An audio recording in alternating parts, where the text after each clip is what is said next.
ਗੁਰੂ ਨਾਨਕ ਪਾਦ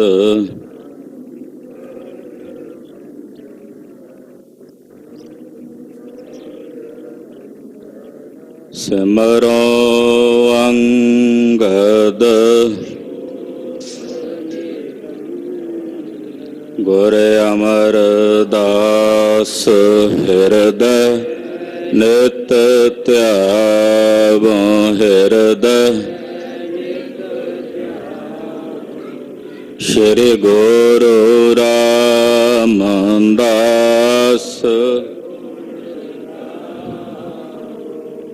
ਗੁਰੂ ਅਰਜਨ ਬਿਘਨਨ ਕੇ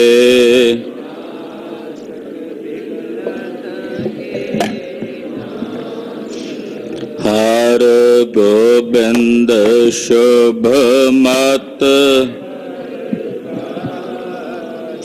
ਸ਼੍ਰੀ ਹਰਿ ਰਾਏ ਨਾਮੋ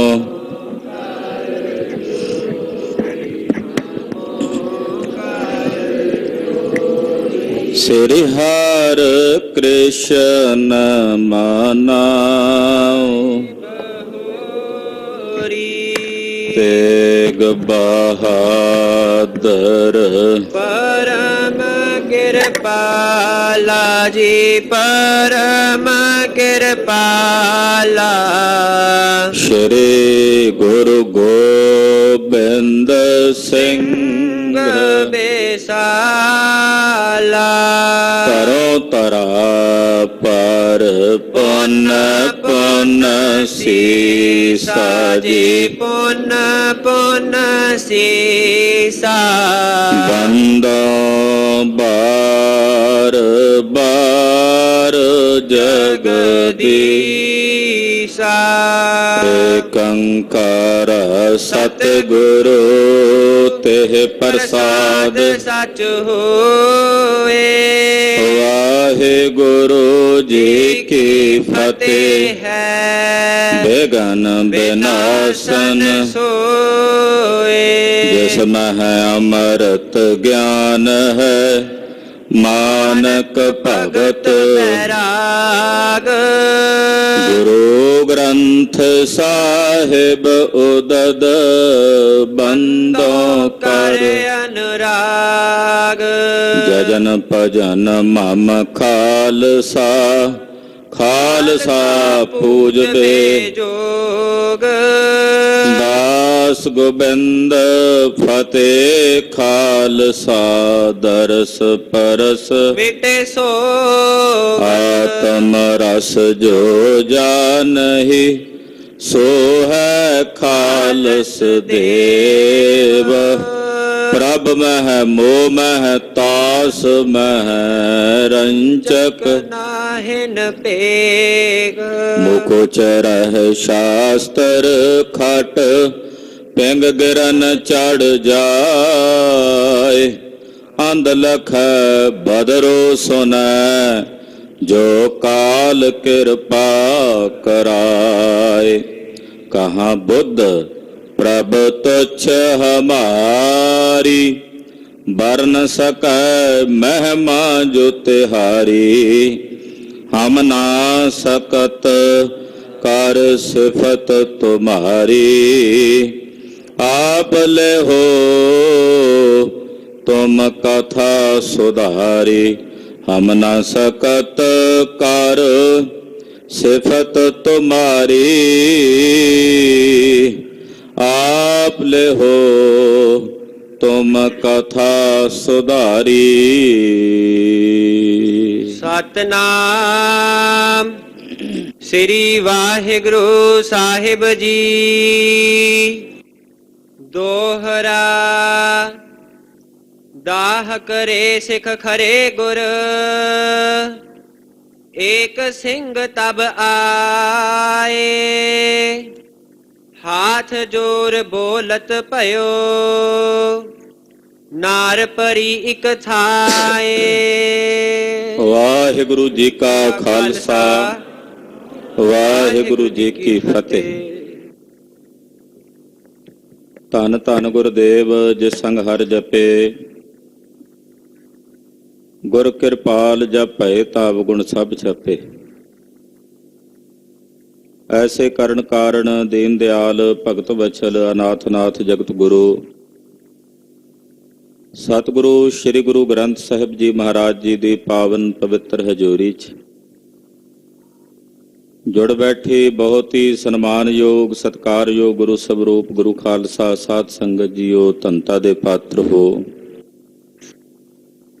ਨਿਤਾ ਪ੍ਰਤੀ ਗੁਰੂ ਚਰਨਾਂ 'ਚ ਹਾਜ਼ਰੀਆਂ ਭਰ ਕੇ ਸਾਹਿਬੇ ਕਮਾਲ ਪੰਥ ਦੇ ਵਾਲੀ ਚਟਿਆਂ ਬਾਜਾਂ ਵਾਲੇ ਸ਼ਮਸ਼ੇਰੇ ਬਹਾਦਰ ਸਤਿਗੁਰੂ ਸ਼੍ਰੀ ਗੁਰੂ ਗੋਬਿੰਦ ਸਿੰਘ ਸਾਹਿਬ ਜੀ ਮਹਾਰਾਜ ਜੀ ਦਾ ਪਾਵਨ ਪਵਿੱਤਰ ਇਤਿਹਾਸ, ਸਤਿਗੁਰਾਂ ਦੇ ਪਵਿੱਤਰ ਇਤਿਹਾਸ ਦੀ ਚੱਲ ਰਹੀ ਲੜੀਵਾਰ ਕਥਾ ਬਹੁਤ ਹੀ ਅਦਬ ਸਤਿਕਾਰ ਤੇ ਸ਼ਰਧਾ ਸਹਿਤ ਆਪ ਜੀ ਸਰਵਣ ਕਰ ਰਹੇ। ਸ੍ਰੀ ਮੁਕਤਸਰ ਸਾਹਿਬ ਵਿਖੇ 40 ਸਿੰਘਾਂ ਦੇ ਸਰੀਰਾਂ ਨੂੰ ਇੱਕ ਜਗ੍ਹਾ ਤੇ ਇਕੱਤਰ ਕਰਕੇ ਭਾਈ ਮਹਾਂ ਸਿੰਘ ਜੀ ਤੇ ਬਖਸ਼ਿਸ਼ ਕਰਕੇ ਟੁੱਟੀ ਗੰਢ ਕੇ ਸਤਿਗੁਰਾਂ ਨੇ ਤਰਸ ਕੀਤਾ ਹੈ ਔਰ 40 ਸਿੰਘਾਂ ਦਾ ਸ੍ਰੀ ਮੁਕਤਸਰ ਸਰੋਵਰ ਦੇ ਕਿਨਾਰੇ ਤੇ ਅੰਗੀਠਾ ਸਜਾ ਕੇ ਦਾਹ ਸੰਸਕਾਰ ਕੀਤਾ। ਬਚਨ ਕੀਤਾ ਇਹ ਮੁਕਤੀ ਦਾ ਸਾਰ ਹੈ, ਇੱਥੇ ਮੇਰੇ 40 ਸਿੰਘ ਲੜ ਕੇ ਮੁਕਤ ਹੋਏ ਹਨ। ਇਹ ਥਾਂ ਪਵਿੱਤਰ ਥਾਂ ਹੈ। ਮਾਘੀ ਦੀ ਸੰਕਰਾਂਤ ਨੂੰ ਜਿਹੜੇ ਗੁਰਮੁਖ ਪਿਆਰੇ ਇੱਥੇ ਆ ਕੇ ਇਸ਼ਨਾਨ ਪਰਸਣਗੇ ਤੇ ਇਹਨਾਂ ਦੇ ਜਨਮ ਜਨਮਾਂ ਦੇ ਕੀਤੇ ਹੋਏ ਪਾਪ ਕਰਮਾਂ ਦੀ ਨਿਰਵਿਰਤੀ ਹੋਵੇਗੀ। ਇਹ ਬਖਸ਼ਿਸ਼ਾਂ ਗੁਰੂ ਕਲਗੀਧਰ ਪਾਤਸ਼ਾਹ ਜੀ ਮਹਾਰਾਜ ਜੀ ਨੇ ਕੀਤੀਆਂ ਹਨ। ਆਓ ਮਨ ਬਿਰਤੀਆਂ ਇਕਾਗਰ ਕਰਕੇ ਗੁਰੂ ਘਰ ਦੇ ਮਹਾਨ ਸੇਵਕਾ, ਅਤ ਉੱਚ ਦਰਜੇ ਦੀ ਅਵਸਥਾ ਦੇ ਮਾਲਕ, ਪਰਮਹੰਸ ਅਵਸਥਾ ਵਿੱਚ ਝੂਲਣ ਵਾਲੇ ਸਤਿਕਾਰਯੋਗ ਮਾਈ ਭਾਗੋ ਜੀ, ਤਿਨਾਂ ਦੇ ਇਤਿਹਾਸ ਦਾ ਜ਼ਿਕਰ ਆ ਰਿਹਾ ਹੈ। ਝਬਾਲ ਨਗਰ ਦੇ ਮਾਤਾ ਜੀ ਰਹਿਣ ਵਾਲੇ ਸਨ। ਗੁਰੂ ਘਰ ਦੇ ਮਹਾਨ ਆਨੰਨ ਸੇਵਕ ਗੁਰੂ ਅਰਜਨ ਦੇਵ ਸਾਹਿਬ ਦੇ ਚਰਨਾਂ ਦੇ ਪਿਆਰੇ ਚੌਧਰੀ ਲੰਗਾਹ ਜੀ, ਉਹਨਾਂ ਦੇ ਵੰਸ਼ ਵਿੱਚੋਂ ਹਨ ਮਾਈ ਭਾਗੋ ਜੀ। ਝਬਾਲ ਨਗਰ ਉਹ ਨਗਰ ਹੈ ਜਿੱਥੇ ਅਚਾਨਕ ਅੰਮ੍ਰਿਤਸਰ ਸਾਹਿਬ ਜਦੋਂ ਜੰਗ ਹੋਇਆ ਤੇ ਮਾਤਾ ਬੀਬੀ ਵੀਰੋ ਜੀ ਦੇ ਜਿਹੜੇ ਆਨੰਦ ਕਾਰਜ ਹਨ ਉਹ ਗੁਰੂ ਹਰਗੋਬਿੰਦ ਸਾਹਿਬ ਨੇ ਐਨ ਅਚਨਚੇਤ ਚੌਧਰੀ ਲੰਗਾਹ ਜੀ ਦੇ ਘਰ ਝਬਾਲ ਨਗਰ ਵਿਖੇ ਕੀਤੇ। ਤੋ ਕਿੰਨਾ ਗੁਰੂ ਘਰ ਨਾਲ ਨਿੱਜੀ ਸਨੇਹ ਸੀ, ਪ੍ਰੇਮ ਸੀ ਇਸ ਪਰਿਵਾਰ ਦਾ। ਆਓ ਸਰਵਣ ਕਰੀਏ ਗੁਰੂ ਕਥਾ। ਗੁਰੂ ਚਰਨਾਂ ਵਿੱਚ ਹਾਜ਼ਰੀਆਂ ਲਵਾਉਂਦੇ ਆਖੋ ਜੀ ਸਤਨਾਮ ਸ੍ਰੀ ਵਾਹਿਗੁਰੂ ਸਾਹਿਬ ਜੀ। ਸਤਨਾਮ ਸ੍ਰੀ ਵਾਹਿਗੁਰੂ ਸਾਹਿਬ ਜੀ। ਦੋਹਰਾ ਦਾਹ ਕਰੇ ਸਿੱਖ ਖਰੇ ਗੁਰ, ਏਕ ਸਿੰਘ ਤਬ ਆਏ। ਸਤਿਗੁਰੂ ਜੀ 40 ਸਿੰਘਾਂ ਦਾ ਅੰਗੀਠਾ ਅਗਨ ਭੇਟ ਕੀਤਾ ਤੇ ਸੰਸਕਾਰ ਹੋ ਰਿਹਾ। ਕਲਗੀਧਰ ਜੀ ਖਲੋਤੇ ਸਨ ਕਿ ਇੰਨੇ ਨੂੰ ਇੱਕ ਸਿੱਖ, ਇੱਕ ਸੇਵਾਦਾਰ ਸਤਿਗੁਰੂ ਜੀ ਦਾ ਮਹਾਰਾਜ ਜੀ ਦੇ ਕੋਲ ਆਇਆ। ਹਾਥ ਜੋਰ ਬੋਲਤ ਪਇਓ, ਨਾਰ ਪਰੀ ਇਕ ਥਾਏ। ਹੱਥ ਜੋੜ ਕੇ ਇਸ ਸਿੱਖ ਨੇ ਕਲਗੀਧਰ ਜੀ ਨੂੰ ਬੇਨਤੀ ਕੀਤੀ, ਮਹਾਰਾਜ ਇਸ ਜੰਗ ਦੇ ਦੌਰਾਨ ਜਿੱਥੇ 40 ਸਿੰਘ ਲੜ ਕੇ ਸ਼ਹੀਦ ਹੋਏ ਨੇ ਉਹਨਾਂ ਦਾ ਅੰਤਮ ਸੰਸਕਾਰ ਹੋ ਰਿਹਾ ਹੈ। ਮਹਾਰਾਜ ਮੈਦਾਨੇ ਜੰਗ ਦੇ ਵਿੱਚ ਇੱਕ ਇਸਤਰੀ ਜਾਮੇ ਵਿੱਚ ਇਸਤਰੀ ਵੀ ਪਈ ਹੋਈ ਹੈ, ਕਿਉਂਕਿ ਉਸ ਸਿੱਖ ਨੂੰ ਨਹੀਂ ਸੀ ਪਤਾ ਕਿ ਮਾਈ ਕੌਣ ਹੈ। ਉਹਨੇ ਤਾਂ ਆ ਕੇ ਇਸਤਰੀ ਦੱਸਣਾ ਸੀ। ਮਹਾਰਾਜ ਇੱਕ ਬੀਬੀ ਹੈ, ਇੱਕ ਮਾਈ ਹੈ ਜਿਹੜੀ ਰਣ ਭੂਮੀ ਵਿੱਚ ਜ਼ਖਮੀ ਹਾਲਤ ਵਿੱਚ ਹੈ। ਚੌਪਈ ਲਖੀਅਤ ਲਰੀ ਸੰਗ ਤੁਰ ਕਾਨੇ। ਏਦਾਂ ਜਾਪਦਾ ਹੈ ਕਿ ਇਹ ਜਿਹੜੀ ਮਾਈ ਜੰਗ ਦੇ ਮੈਦਾਨ 'ਚ ਜ਼ਖਮੀ ਹਾਲਤ ਵਿੱਚ ਪਈ ਹੈ, ਇਹ ਵੀ ਤੁਰਕਾਂ ਨਾਲ ਲੜ ਕੇ ਜ਼ਖਮੀ ਹੋਈ ਹੈ। ਇਹਨੇ ਵੀ ਤੁਰਕਾਂ ਤੇ ਮਲੇਛਾਂ ਦੇ ਆਹੂ ਲਾਏ ਹਨ। ਕੇਤਿਕ ਘਾਉ ਲਗੇ ਤਨ ਜਾਣੇ। ਔਰ ਉਹਦੇ ਸਰੀਰ ਦੇ ਉੱਤੇ ਕੁਝ ਜ਼ਖਮ ਨੇ, ਸਰੀਰ ਦੇ ਉੱਤੇ ਜ਼ਖਮਾਂ ਕਰਕੇ ਤੇ ਖੂਨ ਰਿਸ ਰਿਹਾ ਹੈ। ਰਹੀ ਜੀਵਤੀ ਬਿਹਬਲ ਨਾਹੀ। ਪਰ ਹੈ ਜੀਵਤ, ਜ਼ਖਮੀ ਹੈ, ਜ਼ਖਮੀ ਹਾਲਤ ਵਿੱਚ ਰਣ ਭੂਮੀ ਦੇ ਵਿੱਚ ਹੈ, ਪਰ ਉਹਦੇ ਪ੍ਰਾਣ ਨਹੀਂ ਨਿਕਲੇ ਤੇ ਜ਼ਖਮ ਵੀ ਕੋਈ ਬਹੁਤ ਜ਼ਿਆਦਾ ਨਹੀਂ ਹਨ, ਉਹਦਾ ਬਚਾਅ ਹੋ ਸਕਦਾ ਹੈ। ਸ੍ਰੀ ਪ੍ਰਭ ਆਪ ਦੇਖੀਐ ਤਾਹੀ। ਸਤਿਗੁਰੂ ਜੀ ਆਪ ਕਿਰਪਾ ਕਰਕੇ ਚੱਲ ਕੇ ਉਸ ਬੀਬੀ ਨੂੰ ਵੇਖੋ। ਸੁਨ ਗੁਰ ਮੰਦ ਮੰਦ ਮੁਸਕਾਏ। ਕਲਗੀਧਰ ਜਾਣੀ ਜਾਣਦੇ ਸਨ। ਮਹਾਰਾਜ ਜੀ ਸੁਣ ਕੇ ਨਾ ਸਹਿਜੇ ਜੇ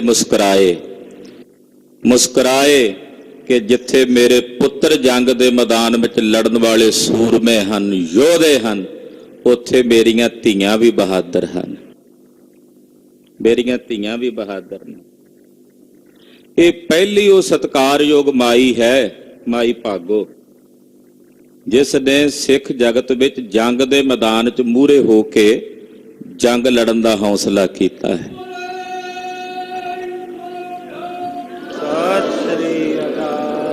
ਤਾਂ ਹੀ ਕੌਰ ਕਹਿੰਦੇ ਆ, ਕੌਰ ਦਾ ਮਤਲਬ ਹੁੰਦਾ ਰਾਜਕੁਮਾਰੀ। ਸਿੰਘ ਨਾਮ ਸ਼ੇਰ ਦਾ ਹੈ ਨਾ, ਤੇ ਬੀਬੀਆਂ ਦੇ ਨਾਂ ਨਾਲ ਅੰਮ੍ਰਿਤ ਛਕਣ ਤੋਂ ਬਾਅਦ ਕੌਰ ਲੱਗਦਾ, ਤੇ ਕੌਰ ਦਾ ਮਤਲਬ ਹੁੰਦਾ ਰਾਜਕੁਮਾਰੀ। ਜਿਹੜੇ ਅੰਮ੍ਰਿਤਧਾਰੀ ਹਨ ਭਾਈ, ਜਿਹੜੀਆਂ ਬੀਬੀਆਂ ਅੰਮ੍ਰਿਤਧਾਰੀ ਹਨ, ਉਹ ਕਲਗੀਧਰ ਪਾਤਸ਼ਾਹ ਦੀਆਂ ਰਾਜਕੁਮਾਰੀਆਂ ਹਨ, 10ਵੇਂ ਪਾਤਸ਼ਾਹ ਦੀਆਂ ਧੀਆਂ ਹਨ। ਤੇ ਕਲਗੀਧਰ ਪਾਤਸ਼ਾਹ ਮੁਸਕਰਾਏ ਨੇ ਕਿ ਕਿੱਥੇ ਇਸ ਭਾਰਤ ਖੰਡ ਦੀ ਭੂਮੀ ਦੇ ਜਿਹੜੇ ਮਰਦ ਸਨ, ਉਹ ਵੀ ਲੜਨ ਤੋਂ ਕਹਿੰਦੇ ਸੀ ਵੀ ਅਸੀਂ ਲੜ ਨਹੀਂ ਸਕਦੇ ਤੁਰਕਾਂ ਨਾਲ। ਆਖੋ ਸਤਿਨਾਮ ਸ੍ਰੀ ਵਾਹਿਗੁਰੂ। ਉਹ ਵੀ ਕਹਿੰਦੇ ਸੀ ਵੀ ਅਸੀਂ ਤੁਰਕਾਂ ਨਾਲ ਨਹੀਂ ਲੜ ਸਕਦੇ ਮਹਾਰਾਜ, ਕਾਮ ਹਮਾਰਾ ਤੋਲਣ ਤੱਕੜੀ। ਉਸੇ ਭਾਰਤ ਖੰਡ ਦੀ ਭੂਮੀ ਦੀ ਇਹ ਮਾਈ ਜੰਗ ਦੇ ਮੈਦਾਨ ਵਿੱਚ ਉਹਨਾਂ ਜਰਵਾਣਿਆਂ ਨਾਲ ਲੜ ਰਹੀ ਹੈ। ਇਹ ਖੰਡੇ ਦੀ ਪੌਲ ਦੀ ਕਲਾ ਹੈ, ਇਹ ਗੁਰੂ ਨਾਨਕ ਦੇ ਘਰ ਦੀ ਕਲਾ ਹੈ। ਨਮਨ ਹੈ ਐਸੀ ਸਤਿਕਾਰਯੋਗ ਮਾਈ ਭਾਗੋ ਨੂੰ। ਮਹਾਰਾਜ ਜੀ ਮੁਸਕਰਾਏ ਤੇ ਸਹਿਜੇ ਸਹਿਜੇ ਉਸ ਪਾਸੇ ਚੱਲ ਪਏ ਜਿੱਥੇ ਸਤਿਕਾਰਯੋਗ ਮਾਤਾ ਭਾਗੋ ਜੀ ਜੰਗ ਦੇ ਮੈਦਾਨ ਵਿੱਚ ਸਨ। ਗਮਨੇ ਤਹ ਸਿੱਖ ਕਰ ਅਗਵਾਏ। ਮਹਾਰਾਜ ਜੀ ਨੇ ਸਿੱਖ ਨੂੰ ਅੱਗੇ ਲਾਇਆ ਕਿ ਚੱਲ ਕੇ ਦੱਸੋ ਕਿੱਥੇ ਹੈ ਉਹ ਬੀਬੀ ਜ਼ਖਮੀ ਹਾਲਤ ਵਿੱਚ। ਝਾਰਨ ਬੀਚ ਪਰੀ ਪਟ ਫੱਟੇ। ਕਿਉਂਕਿ ਝਾੜ ਜਿਹੀ ਸਨ, ਉੱਥੇ ਜੰਗਲ ਜਿਹੇ ਦਾ ਇਲਾਕਾ ਸੀ ਜਿੱਥੇ ਲੜਾਈ ਹੋਈ ਹੈ, ਤੇ ਝਾੜਾਂ ਦੇ ਵਿੱਚ ਹੀ ਮਾਈ ਭਾਗੋ ਜੀ ਜ਼ਮੀਨ ਦੇ ਪੁੰਜਿਆਂ ਪਏ ਹੋਏ ਨੇ, ਤੇ ਸਰੀਰ ਦੇ ਉੱਤੇ ਜਿਹੜੇ ਪਾਏ ਬਸਤਰ ਹਨ ਉਹ ਸ਼ਸਤਰਾਂ ਦੇ ਨਾਲ ਝਾੜਾਂ ਦੇ ਵਿੱਚ ਲੜਨੇ ਕਰਕੇ ਫਟੇ ਹੋਏ ਨੇ। ਕੇਤਿਕ ਸ਼ਸਤਰ ਲਗੇ ਪਲ ਕੱਟੇ। ਸਰੀਰ ਤੇ ਕਈ ਸ਼ਸਤਰ ਲੱਗੇ ਨੇ ਜਿਹਦੇ ਨਾਲ ਸਰੀਰ ਦਾ ਪਲ ਦਾ ਮਤਲਬ ਹੁੰਦਾ ਮਾਸ। ਜਦੋਂ ਤਲਵਾਰ ਵੱਜੇਗੀ ਸਰੀਰ ਦੇ ਉੱਤੇ ਤੇ ਕੱਪੜਾ ਵੀ ਫਟੇਗਾ ਤੇ ਮਾਸ ਵੀ ਜਿਹੜਾ ਉਹ ਵੀ ਫਟੇਗਾ। ਕਹਿੰਦੇ ਸਰੀਰ ਦੇ ਉੱਤੇ ਬਹੁਤ ਸਾਰੇ ਜ਼ਖਮ ਨੇ, ਸ਼ਸਤਰ ਦੇ ਵੱਜਣ ਕਰਕੇ ਸਰੀਰ ਦੇ ਮਾਸ ਦੀਆਂ ਕਈ ਥਾਵਾਂ ਤੇ ਚਮੜੀ ਜਿਹੜੀ ਹੈ ਉਹ ਕੱਟੀ ਹੋਈ ਹੈ। ਜਾਏ ਖਰੇ ਸਤਿਗੁਰੂ ਨਿਰਹਾਰੀ। ਸਤਿਗੁਰੂ ਸੱਚੇ ਪਾਤਸ਼ਾਹ ਜੀ ਜਾ ਕੇ ਮਾਈ ਭਾਗੋ ਜੀ ਦੇ ਕੋਲ ਖਲੋ ਗਏ ਔਰ ਤਿਸ ਵੱਲ ਵੇਖਿਆ। ਸ਼੍ਰੀ ਮੁਖ ਤੇ ਮੁਸਕਾਏ ਉਚਾਰੀ। ਮੁਸਕਰਾ ਕੇ ਕਲਗੀਧਰ ਪਾਤਸ਼ਾਹ ਬੋਲੇ, ਪੁੱਤਾਂ ਕਾਰਨ ਆਈ ਹੈ ਪੀਰੀ। ਮਹਾਰਾਜ ਜੀ ਕਹਿਣ ਲੱਗੇ ਪੁੱਤਾਂ ਕਾਰਨ ਆਈ ਸੀ ਪੀਰਾਂ ਕੋਲ। ਇਤਿਹਾਸਕਾਰ ਐਸਾ ਦੱਸਦੇ ਨੇ ਕਿ ਮਾਈ ਭਾਗੋ ਜੀ ਨੇ ਇਹਨਾਂ ਸਿੰਘਾਂ ਨੂੰ ਵੰਗਾਰਿਆ ਕਿ ਮਾਝੇ ਦੀ ਸਿੱਖੀ ਰੱਖਣੀ ਹੈ, ਤੁਸੀਂ ਇਹ ਸਹੀ ਨਹੀਂ ਕੀਤਾ ਕਿ ਬਦਾਵਾ ਲਿਖ ਕੇ ਦਿੱਤਾ। ਦੂਜਾ, ਮਾਈ ਭਾਗੋ ਜੀ ਆਪ ਆਏ ਨੇ ਨਾਲ, ਤੇ ਮਨ ਵਿੱਚ ਕਾਮਨਾ ਸੀ ਕਿ ਕਲਗੀਧਰ ਜੀ ਕੋਲ ਜਾ ਕੇ ਨਾਲੇ ਵੈਰੀਆਂ ਦੇ ਨਾਲ ਲੜਾਂਗੇ, ਬਦਾਵਾ ਪੜਾਵਾਂਗੇ। ਇਹ ਤਾਂ ਅਚਨਚੇਤ ਜੰਗ ਹੋਇਆ ਨਾ ਰਸਤੇ ਵਿੱਚ। ਪਹਿਲਾਂ ਜਦੋਂ ਮਾਝੇ ਤੋਂ ਆਏ ਨੇ ਭਾਈ ਮਾਨ ਸਿੰਘ ਹੋਣੀ, ਉਦੋਂ ਤਾਂ ਨਹੀਂ ਸੀ ਨਾ ਪਤਾ ਵੀ ਜੰਗ ਹੋਣਾ। ਇਹ ਤਾਂ ਉਹ ਬਦਾਵਾ ਪੜਾਉਣ ਜਾ ਰਹੇ ਸੀ ਗੁਰੂ ਸਾਹਿਬ ਕੋਲ, ਅਚਾਨਕ ਰਸਤੇ ਵਿੱਚ ਜੰਗ ਹੋਇਆ। ਤੋ ਮਾਈ ਭਾਗੋ ਜੀ ਨਾਲ ਸਨ। ਜਿੱਥੇ ਉਹਨਾਂ ਦੇ ਮਨ 'ਚ ਕਾਮਨਾ ਸੀ ਕਿ ਬਦਾਵਾ ਪੜਾਉਣਾ, ਉੱਥੇ ਉਹਨਾਂ ਦੇ ਚੱਲਣ ਵੇਲੇ ਮਨ 'ਚ ਇਹ ਵੀ ਕਾਮਨਾ ਸੀ ਕਿ ਗੁਰੂ ਸਾਹਿਬ ਜੀ ਖੁਸ਼ ਹੋਣਗੇ, ਉਹਨਾਂ ਕੋਲੋਂ ਪੁੱਤਰਾਂ ਦੀ ਦਾਤ ਮੰਗਾਂਗੇ। ਜਾਣੀ ਜਾਣ ਕਲਗੀਧਰ ਜਾਣਦੇ ਸਨ। ਮਹਾਰਾਜ ਜੀ ਬੋਲੇ, ਪੁੱਤਾਂ ਕਾਰਨ ਆਈ ਹੈ ਪੀਰੀ। ਪੀਰਾਂ ਦੇ ਕੋਲ, ਯਾਨੀ ਕਿ ਗੁਰੂ ਪਾਤਸ਼ਾਹ ਕੋਲ ਪੁੱਤਾਂ ਦੀ ਇੱਛਾ ਲੈ ਕੇ ਤੁਸੀਂ ਆਏ ਸੀ। ਸੁਥਣ ਲਾਹੇ ਲਈ ਬੇਪੀਰੀ। ਪਰ ਤੁਸੀਂ ਤਾਂ ਹੋਰ ਹੀ ਰੰਗ 'ਚ ਰੰਗੇ ਗਏ ਭਾਗੋ ਜੀ। ਮਹਾਰਾਜ ਜੀ ਕਹਿੰਦੇ ਹੋਰ ਹੀ ਰੰਗ, ਤੁਸੀਂ ਇਸਤਰੀਆਂ ਵਾਲਾ ਜਾਮਾ ਛੱਡ ਕੇ ਮਰਦਾਵਾਂ ਭੇਖ ਧਾਰਨ ਕਰ ਲਿਆ। ਯਾਨੀ ਕਿ ਜੰਗ ਦੇ ਮੈਦਾਨ ਵਿੱਚ ਜਿਵੇਂ ਸਿੰਘ ਲੜੇ, ਤਿਵੇਂ ਤਿਨਾਂ ਵਾਂਗੂ ਦੁਸ਼ਮਣਾਂ ਨਾਲ ਲੜਾਈ ਕੀਤੀ, ਜੰਗ ਕੀਤਾ। ਤੁਸੀਂ ਆਏ ਪੁੱਤਾਂ ਵਾਸਤੇ, ਮਨ 'ਚ, ਕਿਉਂਕਿ ਇਹ ਤਾਂ ਅਕਸ਼ਮਾਤਰ ਜੰਗ ਹੋਇਆ ਨਾ ਰਸਤੇ। ਆਈ ਕਾਮਨਾ ਤੁਸੀਂ ਪੁੱਤਰਾਂ ਦੀ ਕੀਤੀ ਸੀ ਆਉਣ ਵੇਲੇ, ਪਰ ਉਹ ਕਾਮਨਾ ਤਾਂ ਵਿੱਚੇ ਛੱਡ ਦਿੱਤੀ, ਤੁਸੀਂ ਤਿਆਗ ਦਿੱਤੀ। ਔਰ ਇਸਤਰੀ ਭੇਖ ਤਿਆਗ ਕੇ, ਯਾਨੀ ਕਿ ਮਰਦਾਵਾਂ ਭੇਖ, ਹੱਥ ਵਿੱਚ ਬਰਛੀ ਧਾਰਨ ਕੀਤੀ ਹੋਈ, ਤੇ ਮਰਦਾਵਾਂ ਭੇਖ ਧਾਰਨ ਕਰਕੇ, ਸ਼ਸਤਰਧਾਰੀ ਭੇਖ ਧਾਰਨ ਕਰਕੇ ਤੁਸੀਂ ਜੰਗ ਦੇ ਮੈਦਾਨ 'ਚ ਲੜੇ ਹੋ। ਇਮ ਕਹਿ ਕਰੁਣਾ ਦ੍ਰਿਸ਼ਟ ਨਿਹਾਰੀ। ਇਹ ਕਹਿ ਕੇ ਸਤਿਗੁਰਾਂ ਨੇ ਆਪਣੀ ਕਿਰਪਾ ਭਰੀ ਦ੍ਰਿਸ਼ਟੀ ਨਾਲ ਮਾਈ ਭਾਗੋ ਵੱਲ ਵੇਖਿਆ। ਤਨ ਘਾਵਨ ਕੀ ਪੀਰ ਬਿਦਾਰੀ। ਤੇ ਸਰੀਰ ਤੇ ਜਿਹੜੇ ਜ਼ਖਮ ਸਨ, ਉਹਨਾਂ ਜ਼ਖਮਾਂ ਕਰਕੇ ਮਾਈ ਭਾਗੋ ਜੀ ਪਹਿਲਾਂ ਵਿਆਕੁਲ ਸਨ, ਬੇਬਲ ਸਨ। ਜਦੋਂ 10ਵੇਂ ਪਾਤਸ਼ਾਹ ਨੇ ਆ ਕੇ ਦ੍ਰਿਸ਼ਟੀ ਕਰਕੇ ਵੇਖਿਆ, ਸਾਰੀ ਪੀੜਾ ਇੱਕਦਮ ਦੂਰ ਹੋ ਗਈ, ਪੀੜਾ ਨਿਰਵਿਰਤ ਹੋ ਗਈ। ਤਨ ਘਾਵਨ ਕੀ ਪੀਰ ਬਿਦਾਰੀ।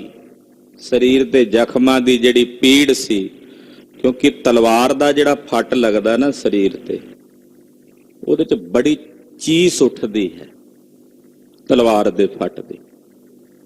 ਤਲਵਾਰ ਜਦੋਂ ਸਰੀਰ ਦੇ ਕਿਸੇ ਵੀ ਹਿੱਸੇ ਨੂੰ ਲੱਗ ਜਾਏ, ਅਕਸਰ ਸਿੰਘ ਸ਼ਸਤਰ ਵਿਦਿਆ ਦੇ ਵਿੱਚ ਐਸਾ ਹੋ ਜਾਂਦਾ ਹੈ, ਤੇ ਉਹਦੇ 'ਚ ਬੜੀ ਭਿਆਨਕ ਚੀਸ ਉੱਠਦੀ ਹੈ ਸ਼ਸਤਰ ਨਾਲ।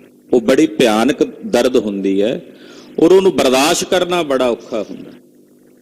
ਜਦੋਂ ਕਲਗੀਧਰ ਜੀ ਨੇ ਵੇਖਿਆ ਤੇ ਮਾਈ ਭਾਗੋ ਜੀ ਨੂੰ ਆਪਣੀ ਸਾਰੇ ਸਰੀਰ ਦੀ ਜਿਹੜੀ ਪੀੜਾ ਸੀ ਉਹ ਭੁੱਲ ਗਈ। ਉਠ ਤੂੰ ਚੱਲੀਐ ਹੈ ਸੰਗ ਹਮਾਰੇ। ਮਹਾਰਾਜ ਜੀ ਨੇ ਬਚਨ ਕੀਤਾ, ਭਾਗੋ ਜੀ ਉਠੋ, ਉੱਠ ਕੇ ਸਾਡੇ ਨਾਲ ਚਲੋ। ਚਾਹੇ ਮਨੋਰਥ ਪੁਰਵੈ ਸਾਰੇ। ਤੁਹਾਡੇ ਮਨ ਦੇ ਜੋ ਮਨੋਰਥ ਹਨ, ਜੋ ਤੁਹਾਡੇ ਮਨ ਦੀ ਕਾਂਖਾ ਹੈ, ਉਹ ਅਸੀਂ ਪੂਰਨ ਕਰਾਂਗੇ। ਸੁਨ ਕਰ ਉਠੀ ਬੰਦਨਾ ਠਾਨੀ।